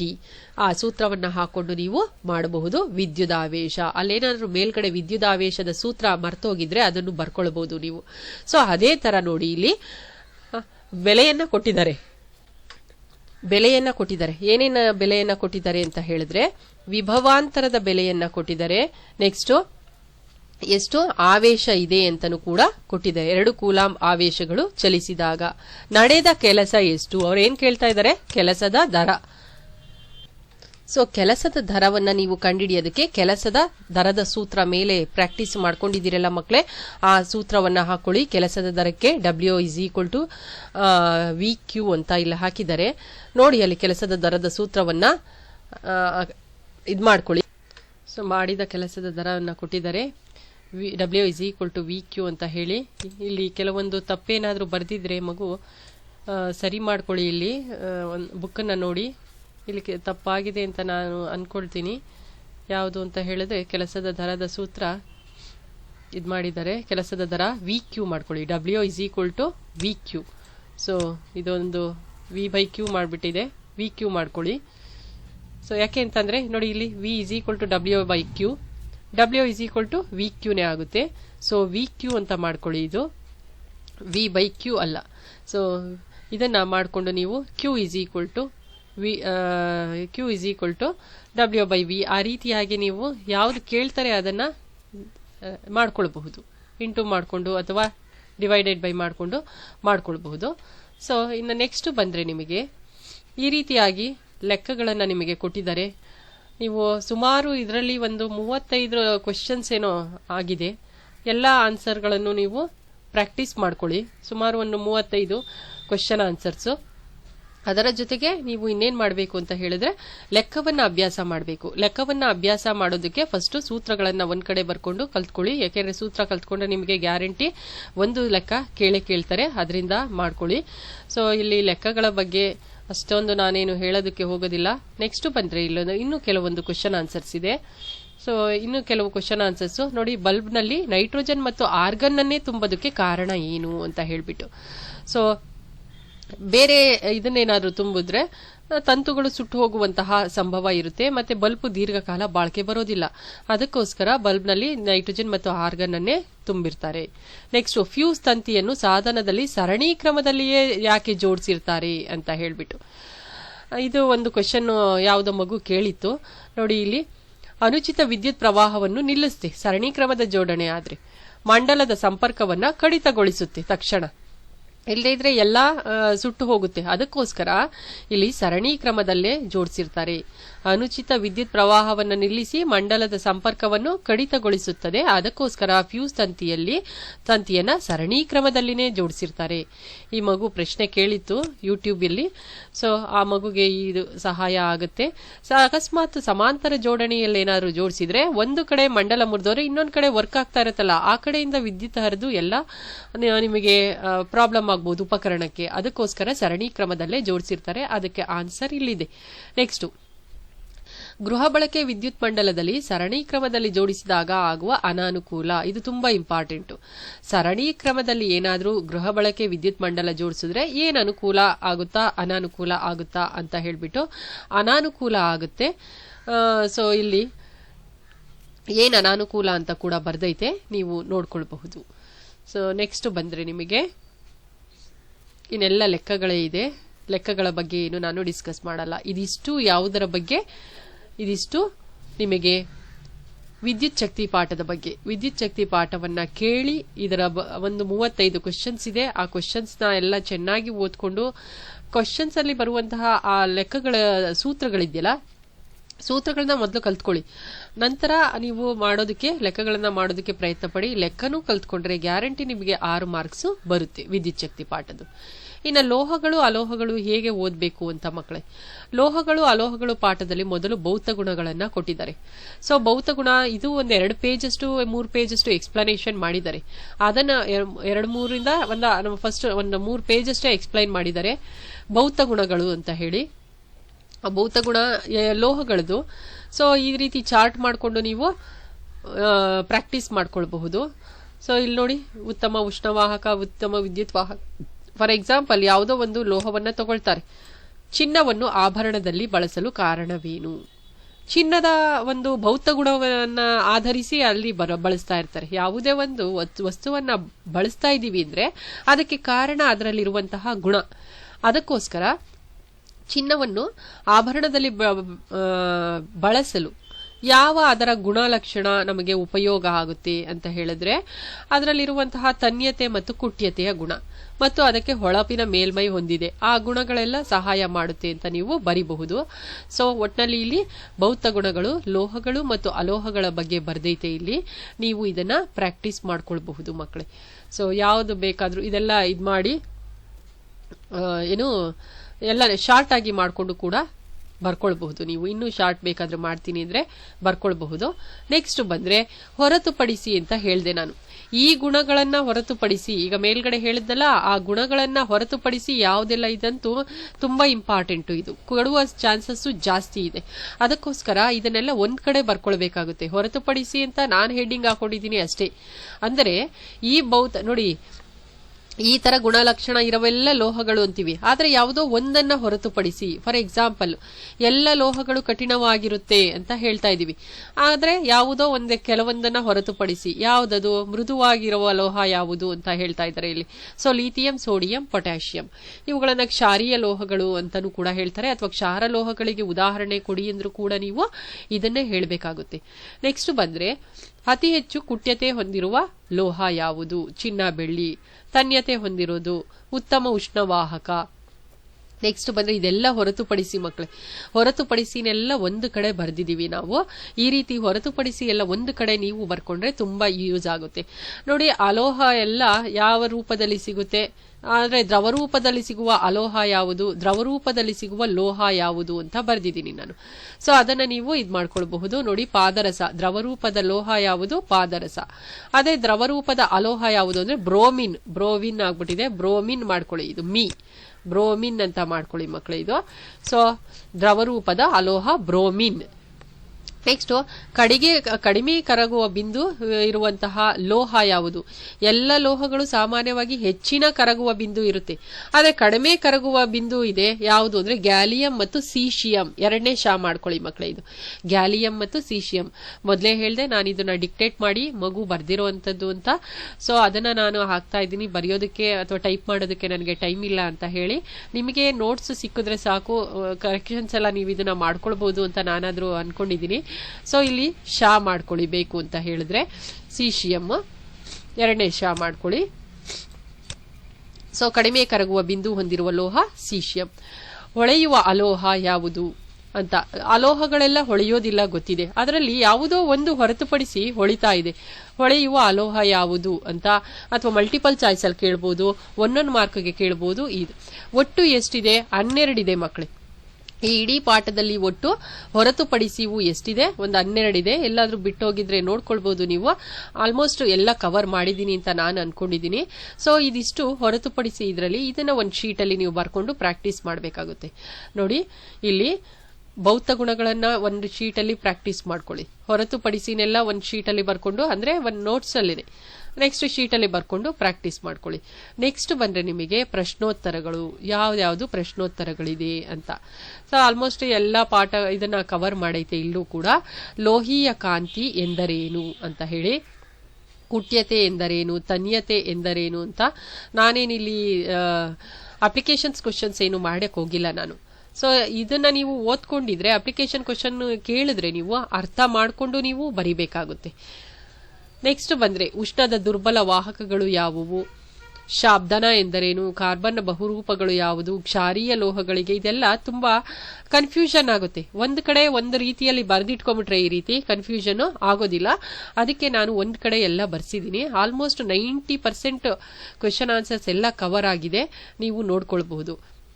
ನೆಕ್ಸ್ಟ್ ಬಂದ್ರೆ ನಿಮಗೆ ರಾಸಾಯನಿಕ ಬದಲಾವಣೆ ಎಂದರೇನು, ಅದು ಸುಮ್ಮನೆ ಬರ್ಸಿರುವಂತದ್ದು. ಭೌತ ಬದಲಾವಣೆ, ರಾಸಾಯನಿಕ ಬದಲಾವಣೆ ಇರಬೇಕು ಅಂತ ಹೇಳ್ಬಿಟ್ಟು. ನೆಕ್ಸ್ಟ್ ಅಲ್ಯೂಮಿನಿಯಂ ಆಕ್ಸೈಡ್ ಮತ್ತು ಸತುವಿನ ಆಕ್ಸೈಡ್ ಅನ್ನು ಉಭಯವರ್ತಿ ಆಕ್ಸೈಡ್ ಅಥವಾ ಉಭಯಧರ್ಮಿ ಆಕ್ಸೈಡ್ ಎಂದು ಕರೆಯಲು ಕಾರಣವೇನು? ಇದು ತುಂಬಾ ಇಂಪಾರ್ಟೆಂಟ್ ಮಕ್ಕಳೇ. ಉಭಯಧರ್ಮಿ ಆಕ್ಸೈಡ್ ಎಂದರೇನು ಮತ್ತು ಅದರ ಉದಾಹರಣೆ ಕೊಡಿ ಅಂತ ಹೇಳಿದ್ರೆ ತುಂಬಾ ಇಂಪಾರ್ಟೆಂಟ್. ಇದನ್ನ ನೀವು ಓದ್ಕೊಳ್ಳಿ. ಆಮ್ಲ ಮತ್ತು ಪ್ರತ್ಯಾಮ್ಲ ಎರಡರ ಗುಣ ಇರುತ್ತೆ ಕೆಲವೊಂದು ವಸ್ತುಗಳಿಗೆ, ಅದನ್ನ ಉಭಯಧರ್ಮಿ ಆಕ್ಸೈಡ್ ಅಂತ ಹೇಳ್ತಾರೆ. ನೆಕ್ಸ್ಟ್ ಬಂದ್ರೆ ನಿಮಗೆ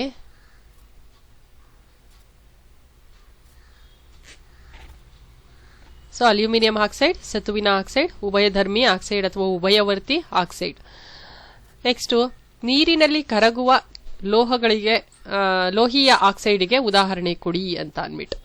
ಉದಾಹರಣೆ ಕೊಡಿ, ನೀರಿನಲ್ಲಿ ಕರಗುವ ಲೋಹೀಯ ಆಕ್ಸೈಡ್ಗೆ ಉದಾಹರಣೆ ಕೊಡಿ. ಸೋಡಿಯಂ ಆಕ್ಸೈಡ್ ಮತ್ತು ಪೊಟ್ಯಾಷಿಯಂ ಆಕ್ಸೈಡ್ ನೀರಿನಲ್ಲಿ ಕರಗುತ್ತಂತೆ ಲೋಹೀಯ ಆಕ್ಸೈಡ್ಗಳು.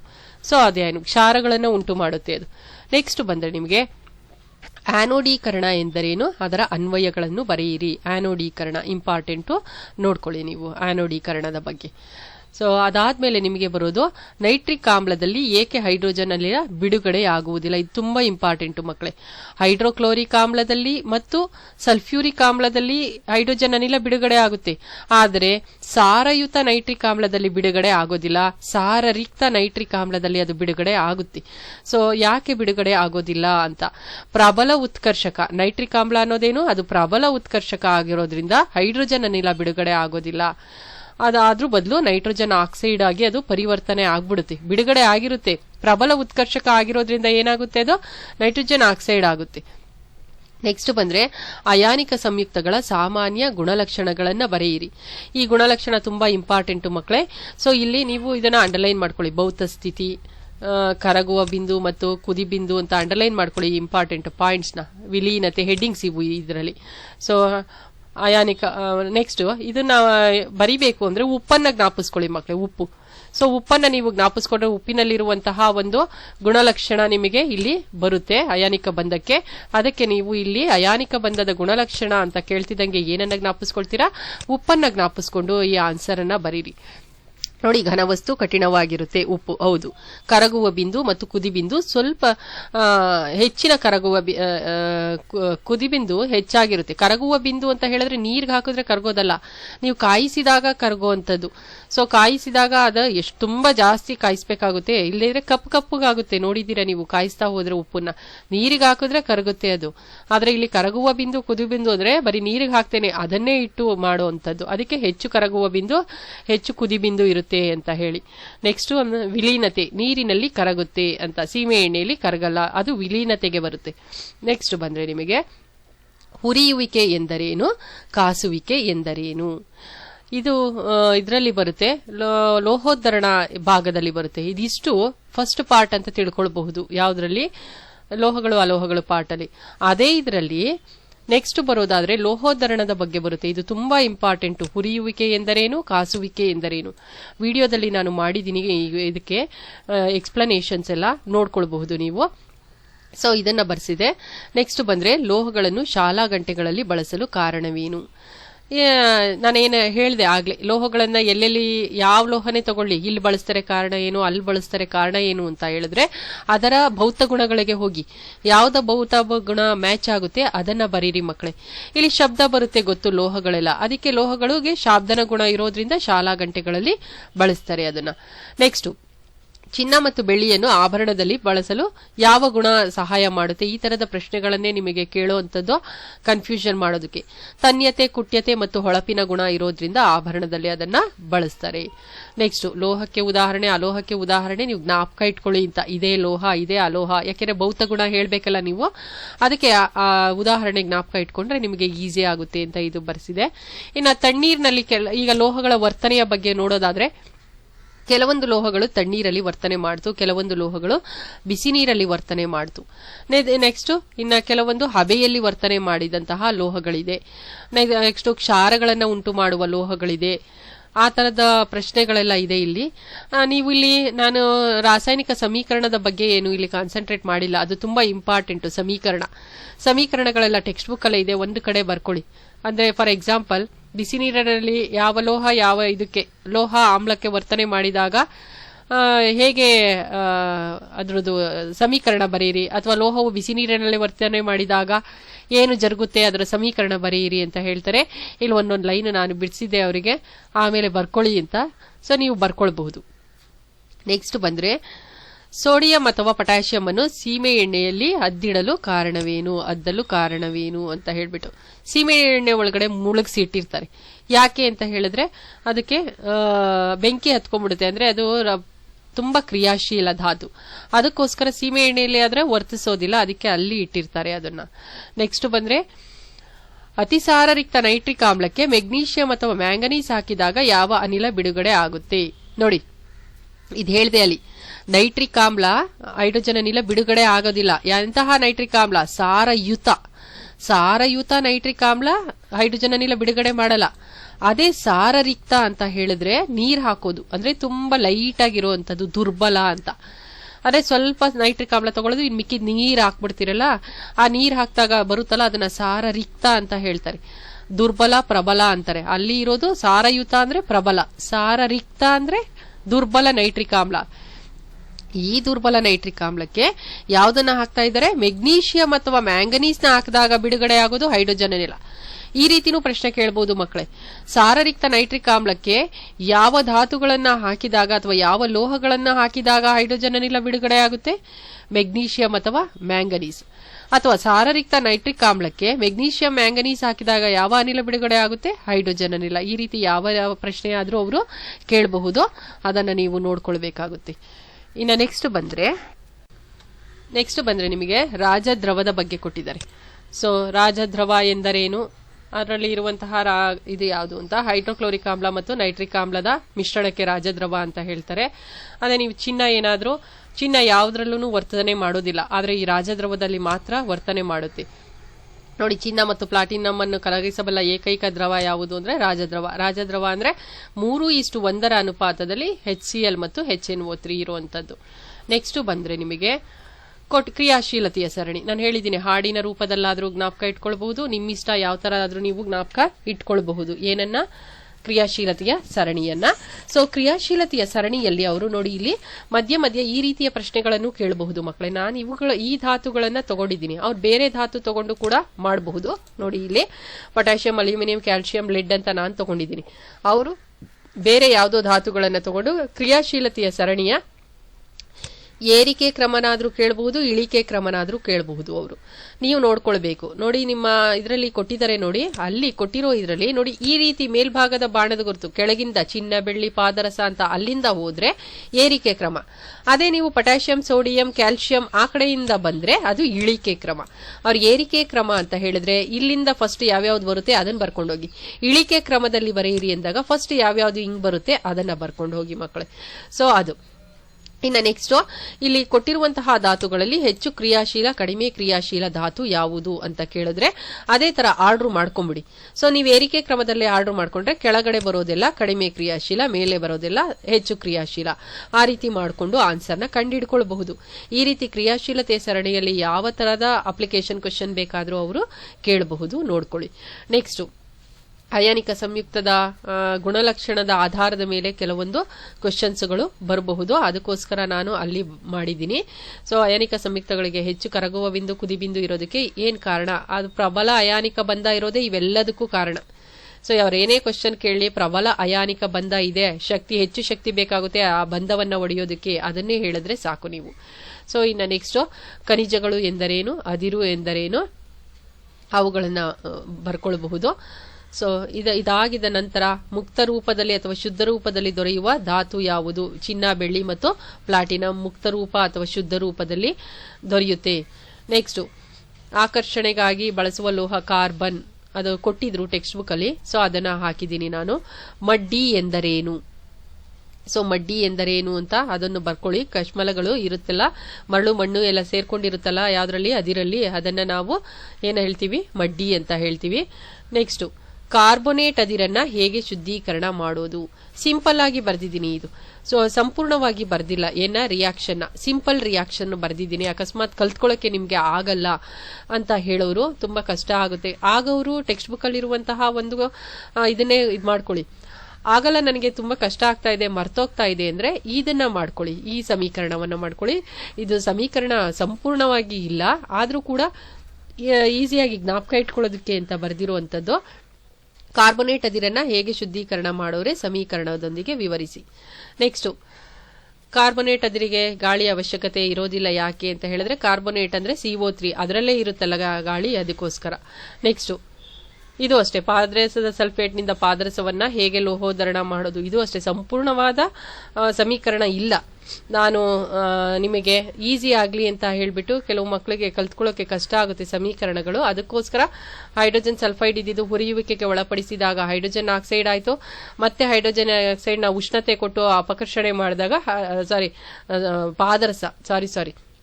ಪಾದರಸದ ಸಲ್ಫೈಡ್ ಅನ್ನ ಹುರಿಯುವಿಕೆಗೆ ಒಳಪಡಿಸಿದಾಗ ಪಾದರಸದ ಆಕ್ಸೈಡ್ ಆಯ್ತು.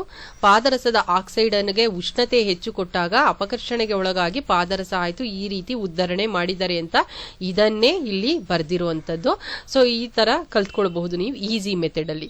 ಸೊ ಅದನ್ನ ಕೊಟ್ಟಿದೆ. ನೆಕ್ಸ್ಟ್ ಅದೇ ತರ ತಾಮ್ರದ ಸಲ್ಫೈಡ್ ನಿಂದ ತಾಮ್ರವನ್ನ ಹೇಗೆ ಲೋಹೋದ್ಧರಣ, 3 ಲೋಹೋದ್ಧರಣ ಇಲ್ಲಿ ಕೊಟ್ಟಿದ್ದಾರೆ, ನೀವು ಬರ್ಕೊಳ್ಬಹುದು. ಇಲ್ಲಿ ನೋಡಿ, ತಾಮ್ರದ ಸಲ್ಫೈಡ್ ಅನ್ನ ಹುರಿಯುವಿಕೆಗೆ ಒಳಪಡಿಸಿದ್ರು, ನಂತರ ತಾಮ್ರದ ಆಕ್ಸೈಡ್ ಆಯ್ತು. ತಾಮ್ರದ ಆಕ್ಸೈಡ್ಗೆ ಮತ್ತಷ್ಟು ಉಷ್ಣವನ್ನು ಕೊಟ್ಟಾಗ ಅಪಕರ್ಷಣೆ ಹೊಂದಿ ಇಲ್ಲಿ ತಾಮ್ರ ಆಗಿದೆ ಅಂತ ಹೇಳ್ಬೋದು. ಇನ್ನು ನೆಕ್ಸ್ಟ್ ಥರ್ಮೈಟ್ ಕ್ರಿಯೆ ಎಂದರೇನು? ಥರ್ಮೈಟ್ ಪ್ರೋಸೆಸ್ ಇಲ್ಲಿ ಅರ್ಕಾವತ್ತು ಬರಬೇಕು ಮಕ್ಕಳೇ. ಥರ್ಮೈಟ್ ಕ್ರಿಯೆ ಎಂದರೇನು ಅಂತ ತುಂಬಾ ಇಂಪಾರ್ಟೆಂಟ್ ಥರ್ಮೈಟ್ ಕ್ರಿಯೆ. ಸೊ ಈ ಥರ್ಮೈಟ್ ಕ್ರಿಯೆಯನ್ನ ನೀವು ಬರ್ಕೊಳ್ಳಿ, ಎಲ್ಲಿ ಉಪಯೋಗಿಸ್ತಾರೆ ಅಂತ ಹೇಳ್ಬಿಟ್ಟು ಕೂಡ ಬರ್ಕೊಳ್ಳಿ ಥರ್ಮೈಟ್ ಕ್ರಿಯೆ. ಸೊ ಇಲ್ಲಿ ಅರ್ಕಾವತ್ತು ಬರಲಿ, ಮಾ ಆದ್ಮೇಲೆ ಇದು ಬೇಡ. ಸೊ ಥರ್ಮೈಟ್ ಕ್ರಿಯೆಯ ಅನ್ವಯಗಳನ್ನ ತಿಳಿಸಿ ಅಂತ. ರೈಲ್ವೆ ಹಳಿಗಳು ಮತ್ತು ಮುರಿದ ಯಂತ್ರದ ಭಾಗದ ಜೋಡಣೆ ತುಂಬಾ ಇಂಪಾರ್ಟೆಂಟ್. ಥರ್ಮೈಟ್ ಕ್ರಿಯೆ ಕೇಳುವ ಸಾಧ್ಯತೆ ಜಾಸ್ತಿ ಇರುತ್ತೆ, ಇದನ್ನ ನೋಡ್ಕೊಳ್ಳಿ ಮಕ್ಕಳೇ.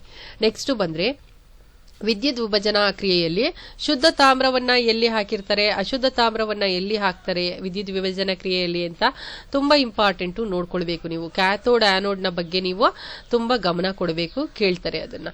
ನೆಕ್ಸ್ಟ್ ಸ್ಥಾನಪಲ್ಲಟ ಕ್ರಿಯೆಗೂ ಕೂಡ ಕೇಳ್ತಾರೆ. ಒಂದು ಉದಾಹರಣೆ ಅಂತ ಕೇಳಬಹುದು, ಅಥವಾ ಸ್ಥಾನಪಲ್ಲಟ ಕ್ರಿಯೆಯಲ್ಲಿ ಅಪ್ಲಿಕೇಶನ್ ಕ್ವಶನ್ಸ್ ಜಾಸ್ತಿ ಬರುವ ಸಾಧ್ಯತೆ ಇರುತ್ತೆ.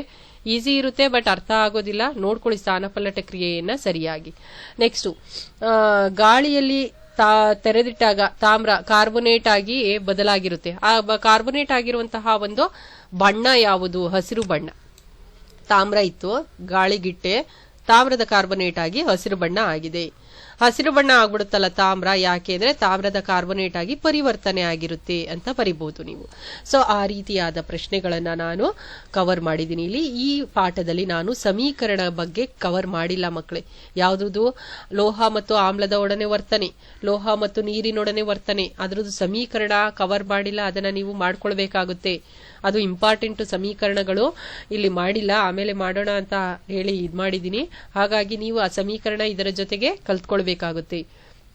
ನೆಕ್ಸ್ಟ್, ಇದು ಕೂಡ ಬೆಳ್ಳಿಯ ಪಾತ್ರೆಗಳನ್ನ ಗಾಳಿಗೆ ತೆರೆದಿಟ್ಟಾಗ ಕಪ್ಪಾಗಲು ಕಾರಣವೇನು? ತುಂಬಾ ಇಂಪಾರ್ಟೆಂಟ್, ನೋಡ್ಕೊಳ್ಬೇಕಾಗುತ್ತೆ. ಸಂಕ್ಷಾರಣ ಎಂದರೇನು? ಸಂಕ್ಷಾರಣವನ್ನು ತಡೆಗಟ್ಟುವ ವಿಧಾನವನ್ನ ವಿವರಿಸಿ. ಸೊ ಅದನ್ನ ನೀವು ನೋಡ್ಕೊಳ್ಳಿ. ಸೊ ಇದು ಇಂಪಾರ್ಟೆಂಟ್ ಆಗುತ್ತೆ. ಇದನ್ನು ಕೂಡ ಸಂಕ್ಷಾರಣ ಮತ್ತು ತಡೆಗಟ್ಟುವ ವಿಧಾನಗಳು. ನೆಕ್ಸ್ಟ್ ಬಂದ್ರೆ ನಿಮಗೆ ಗ್ಯಾಲ್ವನೀಕರಣ ಎಂದರೇನು, ಮತ್ತೆ ಮಿಶ್ರಲೋಹದ ಬಗ್ಗೆ ಕೊಟ್ಟಿದ್ದಾರೆ. ಕಬ್ಬಿಣಕ್ಕೆ ಕಾರ್ಬನ್ನ ಯಾಕೆ ಬೆರೆಸ್ತಾರೆ ಅಂತ. ಶುದ್ಧ ಕಬ್ಬಿಣ ಹೇಗೆ ಶುದ್ಧ ಚಿನ್ನ ಮೃದುವಾಗಿರುತ್ತೆ, ಅದೇ ತರ ಶುದ್ಧ ಕಬ್ಬಿಣ ಕೂಡ ಮೃದುವಾಗಿರುತ್ತೆ. ಕಬ್ಬಿಣ ಗಟ್ಟಿಯಾಗ್ಲಿ ಅಂತ ಎಷ್ಟು ಕಾರ್ಬನ್ನ ಬೆರೆಸ್ತಾರೆ? 0.05 ಕಾರ್ಬನ್ ಬೆರೆಸ್ತಾರೆ. ಕಬ್ಬಿಣ ಗಟ್ಟಿಯಾಗಲು ಏನನ್ನು ಬೆರೆಸುತ್ತಾರೆ? ಕಾರ್ಬನ್ ಬೆರೆಸುತ್ತಾರೆ. ಎಷ್ಟು ಪರ್ಸೆಂಟ್ ಬೆರೆಸ್ತಾರೆ? 0.05%. ಈ ರೀತಿಯಾಗಿ ನೀವು ನೋಡ್ಕೊಳ್ಬೇಕಾಗುತ್ತೆ ಮಕ್ಕಳೇ. ನೆಕ್ಸ್ಟ್, ಅದೇ ತರ ಚಿನ್ನನೂ ಕೂಡ. ಶುದ್ಧ ಚಿನ್ನಕ್ಕೆ ತಾಮ್ರವನ್ನ ಬೆರೆಸೋದಕ್ಕೆ ಕಾರಣ ಏನು? ಶುದ್ಧ ಚಿನ್ನ ತುಂಬಾ ಮೃದು, ಅದಕ್ಕೋಸ್ಕರ ಗಟ್ಟಿ ಬರೋದಕ್ಕೆ ತಾಮ್ರದ ಬೆರೆಸಿರ್ತಾರೆ ಅಂತ ಹೇಳ್ಬೋದು. ನೆಕ್ಸ್ಟ್, ಅಮಾಲ್ಗಮ್ ಎಂದರೇನು? ಮಿಶ್ರಲೋಹದ ಒಂದು ಘಟಕ ಏನಾದ್ರೂ ಪಾದರಸ ಆಗಿದ್ರೆ ಅದನ್ನ ಅಮಾಲ್ಗಮ್ ಅಂತ ಕರೀತಾರೆ. ಅಮಾಲ್ಗಮ್ ಬಗ್ಗೆ ಇದೆ, ನೋಡ್ಕೊಳ್ಳಿ ನೀವು, ಟೆಕ್ಸ್ಟ್ ಬುಕ್ ಅಲ್ಲೂ ಇದೆ, ಓದ್ಕೊಳ್ಳಿ. ಅಮಾಲ್ಗಮ್ ಇಲ್ಲಿ ಇದು ಏನ್ ಬೇಡ, ಅಮಾಲ್ಗಮ್ ಮಾಡ್ಕೊಳ್ಳಿ. ಸೊ ನೆಕ್ಸ್ಟ್ ಬಂದ್ರೆ ಇದು ತುಂಬಾ ಇಂಪಾರ್ಟೆಂಟ್ ಮಕ್ಕಳೇ. ಸೋಡಿಯಂ ಮತ್ತು ಮೆಗ್ನೀಷಿಯಂ ಕ್ಲೋರೈಡ್ ನ ಚುಕ್ಕಿ ರಚನೆ ಟೆಕ್ಸ್ಟ್ ಬುಕ್ ಅಲ್ಲಿ ಇದೆ. ಅದು ನೋಡಿ, ಇಲ್ಲಿ ಬರ್ದಿಲ್ಲ. ಸೋಡಿಯಂ ಮತ್ತು ಮೆಗ್ನೀಷಿಯಂ ಕ್ಲೋರೈಡ್ ನ ಚುಕ್ಕಿ ರಚನೆ ತುಂಬಾ ಇಂಪಾರ್ಟೆಂಟ್, ಕೇಳುವ ಸಾಧ್ಯತೆ ಜಾಸ್ತಿ ಇದೆ. ಇಲ್ಲಿ ಎನ್ ಎ ಇದ್ದಿದ್ದು ಏನಾಗುತ್ತೆ? Na+ ಆಗುತ್ತೆ. ಅದಿದೆ ನೋಡಿ, ಟೆಕ್ಸ್ಟ್ ಬುಕ್ ಅಲ್ಲಿ ಇದೆ. ಸೋಡಿಯಂ ಕ್ಲೋರೈಡ್ ಮತ್ತು ಮೆಗ್ನೀಷಿಯಂ ಕ್ಲೋರೈಡ್ದು ಚುಕ್ಕಿ ರಚನೆ ಪ್ಲಸ್ 1 ಎಲೆಕ್ಟ್ರಾನ್ ಅನ್ನ ಕೊಟ್ಬಿಡ್ತು. ಅದು Na ಇದ್ದಿದ್ದು Na+ ಆಯ್ತು ಅಂತ ಹೇಳ್ಬಿಟ್ಟು ಅದು ಇದೆ, ನೀವು ಅದನ್ನ ನೋಡ್ಕೊಳ್ಬೇಕು. ತುಂಬಾ ಇಂಪಾರ್ಟೆಂಟ್ ಆಗುತ್ತೆ ಮಕ್ಕಳೇ ಅದು. ಸೊ ಅದು ಪೇಜ್ ನಂಬರ್ 58 ಮತ್ತು 59 ಇದೆ ಮಕ್ಕಳೇ. ಮೆಗ್ನೀಷಿಯಂ ಅದನ್ನು ನೋಟ್ಸ್ ಅಲ್ಲಿ ನೀವು ಬರ್ಕೊಳ್ಬೇಕಾಗುತ್ತೆ. 3.5 ಮತ್ತು 3.6 ಚಿತ್ರ ಅಂತ ಇದೆಯಲ್ಲ, 3.5 ಮತ್ತು 3.6. ಸೊ ಅದನ್ನ ತುಂಬಾ ಇಂಪಾರ್ಟೆಂಟ್, ನೀವು ಕಲ್ತ್ಕೊಳ್ಳಿ, ಪ್ರಾಕ್ಟೀಸ್ ಮಾಡ್ಕೊಳ್ಳಿ. 3.5 ಮತ್ತು 3.6 ಅದು ಸೋಡಿಯಂ ಕ್ಲೋರೈಡ್ ಹೇಗೆ ಉಂಟಾಗುತ್ತೆ ಮತ್ತು ಮೆಗ್ನೀಷಿಯಂ ಕ್ಲೋರೈಡ್ ಹೇಗೆ ಉಂಟಾಗುತ್ತೆ, ಅದರ ಚುಕ್ಕಿ ರಚನೆಯನ್ನ ಬರೆಯಿರಿ. ಉಂಟಾಗುವಿಕೆಯನ್ನು ಬರೆಯಿರಿ ಅಂತ ಬೇಕಾದ್ರೂ ಕೇಳಬಹುದು, ಅಥವಾ ಇನ್ನು ಬೇರೆ ರೀತಿಯಲ್ಲೂ ಇದನ್ನ ಕೇಳುವ ಸಾಧ್ಯತೆ ಜಾಸ್ತಿ ಇದೆ. ಒಂದು ಧಾತುವು ತನ್ನ ಹೊರಕವಚದಿಂದ 1 ಎಲೆಕ್ಟ್ರಾನ್ ಅನ್ನ ಕೊಡುತ್ತೆ, ಮತ್ತೊಂದು ಎಲೆಕ್ಟ್ರಾನ್ಗಳನ್ನ ಪಡೆದುಕೊಂಡು ಅಯಾನಿಕ ಬಂಧವನ್ನು ಉಂಟು ಮಾಡುವಂತಹ ಒಂದು ಇದನ್ನ ಬರೆಯಿರಿ ಅಂತ ಹೇಳಿದ್ರೆ, ಕೋಷ್ಟಕ ಬರೆಯಿರಿ ಅಂದ್ರೆ ಬರಿಬೇಕಾಗುತ್ತೆ. ಸೊ 3.5 3.6 ಇದು ತುಂಬಾ ಇಂಪಾರ್ಟೆಂಟ್ ಈ ಪಾಠದಲ್ಲಿ, ನೋಡ್ಕೊಳ್ಳಿ. ಇದನ್ನ ನೋಟ್ಸ್ ಅಲ್ಲೂ ಕೂಡ ಬರ್ಕೊಳ್ಳಿ ಮಕ್ಕಳೇ. ಇದಾದ್ಮೇಲೆ last but not the least ಅಂತ ಹೇಳ್ಬಿಟ್ಟು, ಸೊ ಇಲ್ಲಿ ಮಿಶ್ರ ಲೋಹಗಳ ಬಗ್ಗೆ ಕೊಟ್ಟಿದ್ದಾರೆ, ಅಲ್ಲೊಂದು ಇಲ್ಲೊಂದು ಕೊಟ್ಟಿದ್ದಾರೆ. ನಾನು ಒಟ್ಟಿಗೆ ಇಲ್ಲಿ ಭಾಗ ಮಾಡಿ ಮಾಡಿಸಿದ್ದೀನಿ. ಕಲೆರಹಿತ ಉಕ್ಕು, ಹಿತ್ತಾಳೆ, ಕಂಚು ಮತ್ತು ಬೆಸುಗೆ ಇವುಗಳ ಬಗ್ಗೆ ಕೊಟ್ಟಿದ್ದಾರೆ. ಇವುಗಳ ಘಟಕಗಳಷ್ಟೇ ಕೊಟ್ಟಿರೋದು. ಬೇಕು ಅಂದ್ರೆ ನೀವು ಉಪಯೋಗಗಳನ್ನ ಬರ್ಕೊಳ್ಬಹುದು, ಅವರೇನು ಉಪಯೋಗಗಳ ಬಗ್ಗೆ ಕೊಟ್ಟಿಲ್ಲ. ಅವರು ಮಿಶ್ರಲೋಹವನ್ನ ಕೊಟ್ಟು ಕಲೆರಹಿತ ಉಕ್ಕಿನ ಘಟಕಗಳು ಯಾವುವು, ಅಥವಾ ಕಬ್ಬಿಣ, ನಿಕ್ಕಲ್ ಮತ್ತು ಕ್ರೋಮಿಯಂ ಇದು. ಸೊ ಇವುಗಳು ಒಳಗೊಂಡಿರುವ ಮಿಶ್ರಲೋಹ ಯಾವುದು, ಇವುಗಳಿಂದ ತಯಾರಾದ ಮಿಶ್ರಲೋಹ ಯಾವುದು, ಕಲೆರಹಿತ ಉಕ್ಕು. ಇದನ್ನ ಕೊಟ್ಟು ಇದನ್ನಾದ್ರೂ ಕೇಳಬಹುದು, ಇದನ್ನ ಕೊಟ್ಟು ಇದನ್ನಾದ್ರೂ ಕೇಳಬಹುದು. ತಾಮ್ರ ಮತ್ತು ಸತುವನ್ನು ಒಳಗೊಂಡಿರುವ ಮಿಶ್ರಲೋಹ ಯಾವುದು, ಅಥವಾ ತಾಮ್ರ ಸತು ಎರಡನ್ನೂ ಒಟ್ಟು ಸೇರಿಸಿ ಮಾಡುವಂತಹ ಮಿಶ್ರಲೋಹ ಯಾವುದು, ಹಿತ್ತಾಳೆ. ಅಥವಾ ಹಿತ್ತಾಳೆಯ ಘಟಕಗಳನ್ನು ತಿಳಿಸಿ, ತಾಮ್ರ ಸತು. ಸೊ ಈ ರೀತಿ ಕೇಳಬಹುದು. ನೀವು ಇದನ್ನ ಪ್ರಾಕ್ಟೀಸ್ ಮಾಡ್ಕೊಳ್ಳಿ. ಈ ಘಟಕಗಳು ಯಾವ್ಯಾವ ಮಿಶ್ರಲೋಹದಲ್ಲಿ ಯಾವ ಯಾವ ಘಟಕಗಳಿದೆ ಅಂತ. ಉಪಯೋಗಗಳು ಹಳೆಯ ಟೆಕ್ಸ್ಟ್ ಬುಕ್ ಅಲ್ಲಿ ಇತ್ತು, ಈ ಟೆಕ್ಸ್ಟ್ ಬುಕ್ ಅಲ್ಲಿ ಏನು ಕೊಟ್ಟಿಲ್ಲ. ಸಾಕು, ಇವೆರಡನ್ನ ನೀವು ಕಲ್ತ್ಕೊಳ್ಳಿ. ಇದಿಷ್ಟು ಯಾವುದರ ಬಗ್ಗೆ, ನಿಮ್ಮ ಲೋಹ ಮತ್ತು ಅಲೋಹಗಳ ಬಗ್ಗೆ ಸುಮಾರು ಇದನ್ನು ಸೇರಿಸಿದ್ರೆ ಒಂದು 65 ಪ್ರಶ್ನೆಗಳು ಆಗುತ್ತೆ. ತುಂಬಾ ಇಂಪಾರ್ಟೆಂಟ್ ಇರೋದ್ರಿಂದ ಕಲ್ತ್ಕೊಳ್ಳಿ. ಇದರ ಜೊತೆ ಸಮೀಕರಣ ಹೇಳಿದ್ನಲ್ಲ, ಲೋಹಗಳು ಹೇಗೆ ಹಬೆಯೊಂದಿಗೆ ವರ್ತಿಸುತ್ತದೆ ಅಥವಾ ನೀರಿನೊಂದಿಗೆ ಹೇಗೆ ವರ್ತಿಸುತ್ತದೆ, ಆಮ್ಲದೊಂದಿಗೆ ಹೇಗೆ ವರ್ತಿಸುತ್ತದೆ ಅನ್ನೋದು ಒಂದು 4 ರಿಂದ 5 ಸಮೀಕರಣಗಳಿದೆ. ಆ ಸಮೀಕರಣಗಳನ್ನ ನೀವು ಬರ್ಕೊಂಡು ಇದರ ಜೊತೆಗೆ ಪ್ರಾಕ್ಟೀಸ್ ಮಾಡಿದ್ದೆ ಆದ್ರೆ ಗ್ಯಾರಂಟಿ ನಿಮಗೆ ಒಂದು 5 ಮಾರ್ಕ್ಸ್ ಬರುತ್ತೆ ಇದರಲ್ಲಿ. ಸೊ ಈ ರೀತಿಯಾಗಿ ನೀವು ಎಲ್ಲ ಈ ಲೋಹಗಳು ಅಲೋಹಗಳು ಪಾಠವನ್ನ ಕಲ್ತ್ಕೊಳ್ಬಹುದು. ಸೊ ನೆಕ್ಸ್ಟ್ ಬಂದ್ರೆ ನಿಮಗೆ ಲೋಹಗಳು ಅಲೋಹಗಳು ಪಾಠ ಆದ್ಮೇಲೆ ವಿದ್ಯುತ್ ಶಕ್ತಿ ಪಾಠ ಆಯ್ತು, ಲೋಹಗಳು ಅಲೋಹಗಳು ಆಯ್ತು, ಜೀವಕ್ರಿಯೆಗಳು. ನಾನು ಹೇಳ್ದೆ ಜೀವಕ್ರಿಯೆಗಳು ಪಾಠ ತುಂಬಾ ಇಂಪಾರ್ಟೆಂಟು. ಫಸ್ಟ್ ಕಲ್ತ್ಕೊಂಡ್ಬಿಡಿ. ಯಾಕೆ ಫಸ್ಟ್ ಕಲ್ತ್ಕೊಳ್ಬೇಕು ಅಂತ ಹೇಳಿದ್ರೆ ಸ್ವಲ್ಪನೇ ಇರೋದು, ಜಾಸ್ತಿ ಇಲ್ಲ. ವಿಸರ್ಜನಾಂಗ ವ್ಯೂಹ ಮತ್ತು ಸಾಗಾಣಿಕಾ ವ್ಯೂಹ ಎರಡೇ ಇರೋದು. ಇನ್ನೆಲ್ಲ 3/4 ಭಾಗ ಪಾಠ ತೆಗೆದ್ಬಿಟ್ಟಿದ್ದಾರೆ ಇದರಲ್ಲಿ. ಸೊ ಅದಕ್ಕೋಸ್ಕರ ನೀವು ಜೀವಕ್ರಿಯೆ ಪಾಠ ಕಲ್ತ್ಕೊಳ್ಳೇಬೇಕು. ಜೀವಕ್ರಿಯೆನಲ್ಲಿ ಸಾಗಾಣಿಕಾ ವ್ಯೂಹ ಇದೆ ಮಕ್ಕಳೇ. ಸಾಗಾಣಿಕಾ ವ್ಯೂಹವನ್ನು ನಿಮಗೆ ಬರದೇ ಇದ್ರೆ ಈ ರೀತಿಯಾಗಿ ಒಂದು ಫ್ಲೋ ಚಾರ್ಟ್ ಮಾಡ್ಕೊಂಬಿಡಿ. ನೋಡಿ, ಉಚ್ಚ ನೀಚ ಅಭಿಧಮನಿಯ ಮೂಲಕ ಅಶುದ್ಧ ರಕ್ತ ಬಲಹೃತ್ಕರಣಕ್ಕೆ ಬರುತ್ತೆ. ಇದನ್ನೇ ಅವ್ರು ಯಾವ ರೀತಿ ಕ್ವಶನ್ ಕೇಳ್ಬೋದು ಅಂತ ಹೇಳಿದ್ರೆ, ಸಾಗಾಣಿಕಾ ವ್ಯೂಹವನ್ನು ವಿವರಿಸಿ ಚಿತ್ರದೊಂದಿಗೆ ಅಂದ್ರೆ ಚಿತ್ರ ಬರ್ದ್ಬಿಡಿ. ಚಿತ್ರ ಬರೆದು ಈ ಫ್ಲೋ ಚಾರ್ಟ್ ಅನ್ನ ನೀವು ಜ್ಞಾಪಕ ಇಟ್ಕೊಂಡು ಬೇಕಾದ್ರೆ ಫ್ಲೋ ಚಾರ್ಟ್ ಬರೆದ್ಬಿಟ್ಟು ನೀವು ಅದನ್ನೇ ಎಕ್ಸ್ಪ್ಲೈನ್ ಮಾಡಿ. ನೋಡಿ, ಈ ಫ್ಲೋ ಚಾರ್ಟ್ ಒಂದು ಇದ್ಬಿಟ್ರೆ ಒಂದು ಪ್ಯಾರಾ ಎಕ್ಸ್ಪ್ಲೈನ್ ಮಾಡಬಹುದು. ಯಾವ ತರ ಅಂದ್ರೆ ನೋಡಿ, ಉಚ್ಚ ಮತ್ತು ನೀಚ ಅಭಿಧಮನಿಯ ಮೂಲಕ ಅಶುದ್ಧ ರಕ್ತವು ಬಲಹೃತ್ಕರಣಕ್ಕೆ ಬರುತ್ತದೆ. ಬಲಹೃತ್ಕರಣ ಸಂಕುಚಿಸಿದಾಗ ರಕ್ತವು ಬಲಹೃತ್ ಕಕ್ಷಿಗೆ ಬರುತ್ತದೆ. ನಂತರ ಬಲಹೃತ್ ಕಕ್ಷಿಯಿಂದ ಪುಪ್ಪಸಕ ಅಪಧಮನಿಯ ಮೂಲಕ ಶ್ವಾಸಕೋಶಕ್ಕೆ ರಕ್ತ ಹೋಗುತ್ತದೆ. ಶ್ವಾಸಕೋಶದಲ್ಲಿ ರಕ್ತ ಇಂಗಾಲದ ಡೈಆಕ್ಸೈಡ್ ಮತ್ತು ಆಮ್ಲಜನಕದ ವಿನಿಮಯ ಮಾಡಿಕೊಂಡು ಶುದ್ಧ ಆಗುತ್ತೆ. ಶುದ್ಧ ಆಗಿರುವಂತಹ ರಕ್ತ ಪುಪ್ಪಸಕ ಅಭಿಧಮನಿಯ ಮೂಲಕ ಎಲ್ಲಿಗೆ ಬರ್ತಾ ಇದೆ? ಇಲ್ಲಿಗೆ ಬಂದ ನಂತರ ಪುಪ್ಪಸಕ ಅಭಿಧಮನಿಯ ಮೂಲಕ ಎಲ್ಲಿಗೆ ಬರ್ತಾ ಇದೆ? ಎಡಹೃತ್ಕರಣಕ್ಕೆ ಬರ್ತಾ ಇದೆ. ಎಡಹೃತ್ಕರಣದಿಂದ ಎಡಹೃತ್ಕಕ್ಷಿಗೆ ರಕ್ತ ಬರುತ್ತೆ. ಎಡಹೃತ್ಕಕ್ಷಿ ಸಂಕುಚಿಸಿದಾಗ ಮಹಾಪಧಮನಿಯ ಮೂಲಕ ದೇಹದ ಎಲ್ಲ ಭಾಗಗಳಿಗೂ, ಇದು ದೇಹದ ಎಲ್ಲ ಭಾಗ ಅಂತ ಅರ್ಥ, ದೇಹದ ಎಲ್ಲಾ ಭಾಗಗಳಿಗೂ ರಕ್ತ, ಶುದ್ಧ ರಕ್ತ ಹರಿಯುತ್ತದೆ. ಈ ರೀತಿ ಸಾಗಾಣಿಕಾ ವ್ಯೂಹದಲ್ಲಿ ನೀವು ಎಕ್ಸ್ಪ್ಲನೇಷನ್ ಬರೀಬಹುದು. ನೋಡಿ, ಇದೊಂದು ಚಾರ್ಟ್ ಅನ್ನ ನೀವು ಜ್ಞಾಪಕ ಇಟ್ಕೊಳ್ಳಿ. ಸೊ ಚಾರ್ಟ್ ಅನ್ನ ನೀವು ಜ್ಞಾಪಕ ಇಟ್ಕೊಂಡ್ರೆ ಎಲ್ಲ ನೀವು ಸಾಗಾಣಿಕಾ ವ್ಯೂಹವನ್ನೇ ಬರೆದ್ ಬಿಡ್ಬೋದು ಇದರಲ್ಲಿ. ನೆಕ್ಸ್ಟ್ ಬಂದ್ರೆ ಈ ಪಾಠದ ಪ್ರಶ್ನೆಗೆ ಉತ್ತರ. ನಂತರ ಬಂದ್ರೆ ನೋಡಿ ಮಕ್ಕಳೇ, ಜೀವಕ್ರಿಯೆಯ ಬಗ್ಗೆ ನಾನು ನೋಟ್ಸ್ ಅನ್ನ ಕೊಟ್ಟಿದ್ದೀನಿ. ಸೊ ಇಲ್ಲಿ ನೋಡ್ಕೊಳ್ಬಹುದು ನೀವು ಇದರ ನೋಟ್ಸ್ ಅನ್ನ. ಹಿಮೋಗ್ಲೋಬಿನ್ ನ ಕಾರ್ಯ, ಸೊ ಇದರ ನೋಟ್ಸ್ ಅನ್ನ ನೋಡ್ಕೊಳ್ಳಿ. ಇಲ್ಲಿ ಬಂದ್ರೆ ರಕ್ತದ ಘಟಕಗಳು ತುಂಬಾ ಇಂಪಾರ್ಟೆಂಟ್ ಮಕ್ಕಳೇ. ಸೊ ರಕ್ತದ ಘಟಕಗಳನ್ನ ನಾನು ಇಲ್ಲಿ ಬರ್ದಿದ್ದೀನಿ. ರಕ್ತದ ಘಟಕಗಳೆಲ್ಲ ಒಂದ್ ಕಡೆ ಬರ್ಕೊಂಡು ಕಾರ್ಯಗಳೆಲ್ಲ ಒಂದ್ ಕಡೆ ಬರ್ಕೊಳ್ಳಿ. ಸೊ ಅವರು ರಕ್ತದ ಪ್ಲಾಸ್ಮಾದ ಕಾರ್ಯವೇನು ಅಂತ ಹೇಳಿದ್ರೆ, ಅಥವಾ ರಕ್ತದ ಘಟಕಗಳನ್ನು ಬರೆದು ಅವುಗಳ ಕಾರ್ಯಗಳನ್ನು ಬರೆಯಿರಿ ಅಂತ ಹೇಳಿದ್ರೆ ಹಾಗೂ ಕೇಳಬಹುದು, ಅಥವಾ ಒಂದೊಂದೇ ಸಿಂಗಲ್ ಹಾಗೂ ಕೂಡ ಅವರು ಕೇಳಬಹುದು. ಕಿರುತಟ್ಟೆಗಳ ಕಾರ್ಯವನ್ನು ವಿವರಿಸಿ, ಈ ರೀತಿನೂ ಕೂಡ ಅವರು ಕೇಳಬಹುದು. ಅಥವಾ ರಕ್ತವನ್ನು ಹೆಪ್ಪುಗಟ್ಟಲು ಸಹಾಯ ಮಾಡುವ ರಕ್ತದ ಘಟಕ ಯಾವುದು? ಕಿರುತಟ್ಟೆಗಳು. ಇದನ್ನ ಕೊಟ್ಟು ಇದನ್ನಾದ್ರೂ ಕೇಳಬಹುದು. ಈ ಬಿಳಿ ರಕ್ತ ಕಣದ ಕಾರ್ಯವೇನು? ಇದನ್ನ ಕೊಟ್ಟು ಇದನ್ನಾದ್ರೂ ಕೇಳಬಹುದು. ಸೊ ಇದು ಕೂಡ ಸಿಂಪಲ್ ಆಗಿ ಇದೆ, ನೀವು ನೋಡ್ಕೊಳ್ಬಹುದು ಮಕ್ಕಳೇ. ಸೊ ಈ ತರದ ನೋಟ್ಸ್ ಅನ್ನ ನೀವು ಬರ್ಕೊಳ್ಬಹುದು. ನೆಕ್ಸ್ಟ್, ಹೃದಯದಲ್ಲಿ ಕವಾಟದ ಕಾರ್ಯವೇನು? ಇದು ತುಂಬಾ ಇಂಪಾರ್ಟೆಂಟ್. ರಕ್ತದ ಹಿಮ್ಮು ಚಲನೆಯನ್ನು ತಡೆಗಟ್ಟಿ ಒಂದೇ ದಿಕ್ಕಿನಲ್ಲಿ ರಕ್ತ ಹರಿಯುವಂತೆ ಮಾಡುತ್ತೆ. ಸೊ ಅದನ್ನ ಬರ್ಕೊಳ್ಬಹುದು. ಇನ್ನು ನೆಕ್ಸ್ಟ್, ಸೆಪ್ಟಮ್ನ ಕಾರ್ಯವೇನು? ಹೃದಯದಲ್ಲಿ ಅಶುದ್ಧ ರಕ್ತವನ್ನು ಬೇರ್ಪಡಿಸಲು ಸಹಾಯ ಮಾಡುವ ಭಿತ್ತಿ ಯಾವುದು? ಇದೆಲ್ಲ ನೋಟ್ಸ್ ಅಲ್ಲಿ ಇದೆ ಮಕ್ಕಳೇ. ಅಂದ್ರೆ ನನ್ನ ವಿಡಿಯೋದಲ್ಲೂ ಕೂಡ ಈ ಎಕ್ಸ್ಪ್ಲೈನ್ ಮಾಡುವಾಗ ಇದೆಲ್ಲ ಹೇಳಿದ್ದೀನಿ. ಅದನ್ನೇ ತಗೊಂಡ್ ಬಂದು ಇಲ್ಲಿ ಒಂದು ಕಡೆ ಬರ್ದಿರುವಂತದ್ದು. ಅಭಿಧಮನಿಯ ಕಾರ್ಯ, ಅಪಧಮನಿಯ ಕಾರ್ಯ, ಅವುಗಳನ್ನೆಲ್ಲ ನೀವು ಬರ್ಕೊಳ್ಬಹುದು ಮಕ್ಕಳು. ಸೊ ಇನ್ನು ನೆಕ್ಸ್ಟ್ ಬಂದ್ರೆ ಪುಪ್ಪಸಕ ಅಭಿಧಮನಿ, ಪುಪ್ಪಸಕ. ನೋಡಿ, ನೀವು ಒಂದು ಜ್ಞಾಪಕ ಇಟ್ಕೊಳ್ಬೇಕು ಮಕ್ಕಳು. ಏನು ಜ್ಞಾಪಕ ಇಟ್ಕೊಳ್ಬೇಕು ಅಂತ ಹೇಳಿದ್ರೆ, ಈಗ ಹೃದಯ ಅಂತ ಬಂದಾಗ ಹೃದಯದಿಂದ ಹೃದಯದಿಂದ ಹೊರಗಡೆ ಏನೆಲ್ಲ ತಗೊಂಡೋಗುತ್ತೆ, ರಕ್ತವನ್ನ ತಗೊಂಡೋಗುತ್ತೆ, ಅದೆಲ್ಲ ಅಪಧಮನಿಗಳು. ಜ್ಞಾಪಕ ಇಟ್ಕೊಳ್ಳಿ ಮಕ್ಕಳೇ, ಅದು ಯಾವ್ದಾರ ಆಗ್ಲಿ, ಮಹಾಪಧಮನಿ ಆಗ್ಲಿ, ಪುಪ್ಪಸಕ ಅಪಧಮನಿ ಆಗ್ಲಿ, ಒಟ್ಟಲ್ಲಿ ಹೃದಯದಿಂದ ಹೊರಗಡೆ ಬರುವಂತದ್ದೆಲ್ಲ ಅಪಧಮನಿಗಳ ಮೂಲಕ. ಹೃದಯಕ್ಕೆ ಬರುವುದೆಲ್ಲ ಅಭಿಧಮನಿಯ ಮೂಲಕ. ಅದು ಉಚ್ಚ ಆಗಿರ್ಬೋದು, ನೀಚ ಆಗಿರ್ಬೋದು, ಪುಪ್ಪಸಕ ಅಭಿಧಮನಿ. ಉಚ್ಚಾಭಿಧಮನಿ, ನೀಚಾಭಿಧಮನಿ, ಪುಪ್ಪಸಕ ಅಭಿಧಮನಿ ಮೂರೂ ಕೂಡ ಏನ್ ಮಾಡುತ್ತೆ, ಹೊರಗಿನಿಂದ ಹೃದಯಕ್ಕೆ ರಕ್ತವನ್ನ ತಗೊಂಡೋಗುತ್ತೆ. ಅದೇ ಅದರ ಕಾರ್ಯ. ಹೊರ ದೇಹದ ಎಲ್ಲಾ ಭಾಗಗಳಿಂದ ರಕ್ತ ಹೃದಯಕ್ಕೆ ಬರುತ್ತೆ, ಅಥವಾ ಶ್ವಾಸಕೋಶದಿಂದ ರಕ್ತ ಹೃದಯಕ್ಕೆ ಬರುತ್ತೆ. ಅದು ಅಭಿಧಮನಿಯ ಕಾರ್ಯ. ಅಪಧಮನಿ ಅಂದ್ರೆ ಹೃದಯದಿಂದ ದೇಹದ ಬೇರೆ ಭಾಗಗಳಿಗೆ ಹೋಗುವಂಥದ್ದು. ಅದನ್ನ ನೀವು ಜ್ಞಾಪಕ ಇಟ್ಕೊಂಡ್ಬಿಟ್ರೆ ತಪ್ಪಾಗೋದಿಲ್ಲ ನಿಮಗೆ. ಸೊ ನೆಕ್ಸ್ಟ್ ಬಂದ್ರೆ ಇಮ್ಮಡಿ ಪರಿಚಲನೆ ಅಂತ. ರಕ್ತ 2 ಬಾರಿ ಹೃದಯಕ್ಕೆ ಸರಬರಾಜು ಆಗುತ್ತೆ, ಅದಕ್ಕೋಸ್ಕರ ಇಮ್ಮಡಿ ಪರಿಚಲನೆ ಅಂತ ಹೇಳ್ತಾರೆ. ರಕ್ತದೊತ್ತಡದ ಬಗ್ಗೆ ಕೂಡ ಇಲ್ಲಿ ಇದೆ. ಒತ್ತಡವನ್ನು ಅಳೆಯುವ ಉಪಕರಣ ಸ್ಪಿಗ್ಮೋಮ್ಯಾನೋಮೀಟರ್ ಬಗ್ಗೆ ಇದೆ. ಸಂಕುಚನ ವಿಕಸನ ಎಷ್ಟಿರಬೇಕು ಅಂತ ಹೇಳ್ಬಿಟ್ಟು ಇದೆಲ್ಲ ಬಾಕ್ಸ್ ಒಳಗಡೆ ಇದೆ, ಇರ್ಲಿ ಅಂತ ನಾನು ಬರ್ಸಿದ್ದೀನಿ.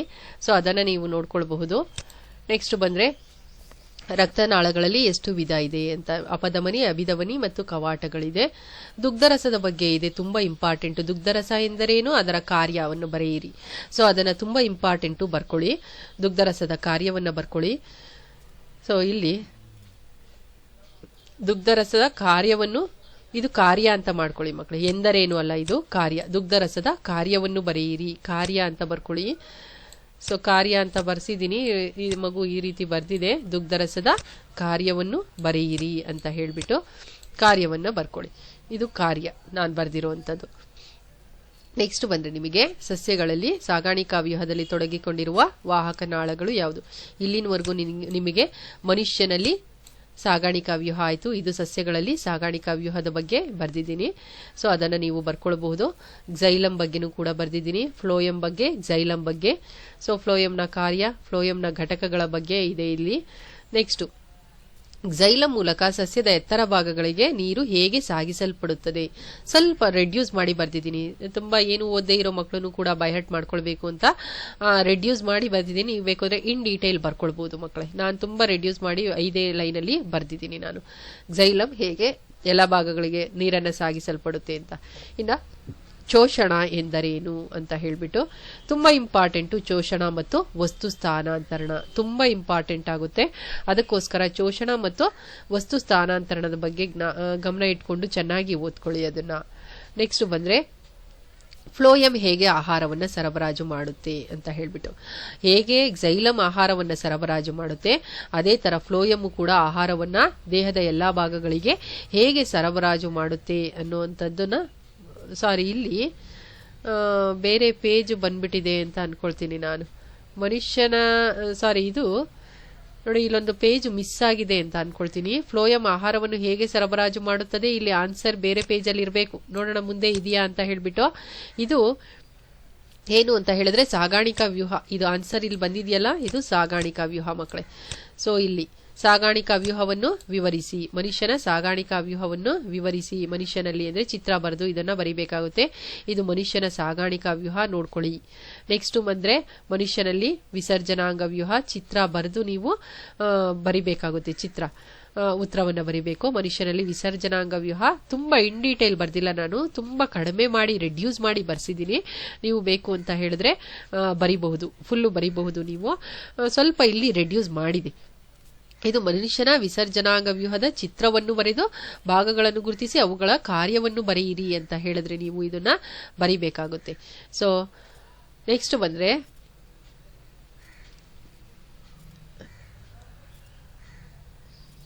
ನೆಫ್ರಾನ್ನ ಕಾರ್ಯವನ್ನು ವಿವರಿಸಿ ಅಥವಾ ಮೂತ್ರದ ಉತ್ಪತ್ತಿಯ ಹಂತವನ್ನು ವಿವರಿಸಿ. ಮೂತ್ರ ಹೇಗೆ ಉತ್ಪತ್ತಿ ಆಗುತ್ತೆ ಅಥವಾ ನೆಫ್ರಾನ್ನ ರಚನೆ ಕಾರ್ಯ, ಇದು ಅಷ್ಟೇನೆ. ನೆಫ್ರಾನ್ನ ರಚನೆ ಕಾರ್ಯದಲ್ಲಿ ನೆಫ್ರಾನ್ದು ಸಂಪೂರ್ಣವಾಗಿ ಏನು ಬರ್ದಿಲ್ಲ ನಾನು ರಚನೆ. ಬೇಕು ಅಂದ್ರೆ ನೀವು ನೆಫ್ರಾನ್ದು ಚಿತ್ರ ಇರುತ್ತಲ್ಲ, ಆ ಚಿತ್ರದಲ್ಲಿ ಇರುವಂತಹ ಭಾಗಗಳನ್ನೆಲ್ಲ ನೀವು ಒಂದೊಂದಾಗಿ ಎಕ್ಸ್ಪ್ಲೈನ್ ಮಾಡ್ಕೊಂಡು ಹೋಗಿ ಆಮೇಲೆ ಇದನ್ನ ಬರಿಬಹುದು. ಒಟ್ನಲ್ಲಿ ನೀವು ಮೂತ್ರ ವಿಸರ್ಜನೆಯ ಒಂದು ಹಂತಗಳನ್ನ ಬರೆಯಿರಿ ಅಂತ ಅಂದ್ರೆ ಬರಿಬೇಕಾಗುತ್ತೆ. ಗ್ಲಾಮರೂಲ ಸೋಸುವಿಕೆ, ವ್ಯತ್ಯಸ್ತ ಮರುಹೀರಿಕೆ, ವ್ಯತ್ಯಸ್ತ ಮರುಹೀರಿಕೆ ಮತ್ತು ನಳಿಕಾಸ್ರವಿಕೆ, ಇವುಗಳನ್ನ ಬರಿಬೇಕಾಗುತ್ತೆ ಮಕ್ಕಳೇ. ಸೊ ಇಲ್ಲಿ ಒಂದು ಪೇಜು ಮಿಸ್ ಆಗಿದೆ, ಅದ್ರದ್ದು ಫ್ಲೋಯಂನ ಕಾರ್ಯವನ್ನು ವಿವರಿಸಿ ಪೇಜು ಮಿಸ್ ಆಗಿದೆ. ನೆಕ್ಸ್ಟ್ ಲೋಮನಾಳಗಳ ಕಾರ್ಯವನ್ನು ಬರೆಯಿರಿ, ಮೂತ್ರಜನಕಾಂಗದ ರಚನಾತ್ಮಕ ಕಾರ್ಯನಿರ್ವಾಹಕ ಘಟಕ ಯಾವುದು?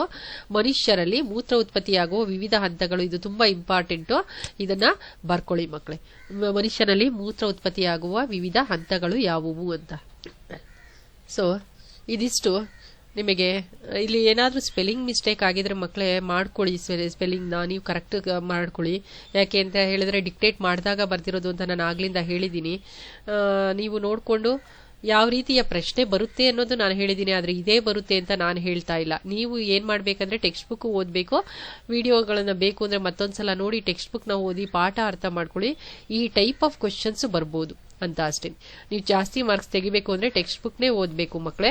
ಟೆಕ್ಸ್ಟ್ ಬುಕ್ ಓದಿದ ನಂತರ ಇದು ಮಾಡ್ಕೊಳ್ಳಿ. ಇದು ಸಾಗಾಣಿಕಾ ವ್ಯೂಹವನ್ನು ಇಲ್ಲಿ ಒಂದು ಪೇಜ್ ಮಿಸ್ ಆಗಿದೆ. ಯಾವ್ದು ಅಂದರೆ ಸಸ್ಯಗಳಲ್ಲಿ ಫ್ಲೋಯಂ ಆಹಾರವನ್ನು ಹೇಗೆ ಸರಬರಾಜು ಮಾಡುತ್ತೆ ವಿವರಿಸಿ ಅನ್ನೋದು, ಇದು ಒಂದು ಪೇಜ್ ಮಿಸ್ ಆಗಿದೆ.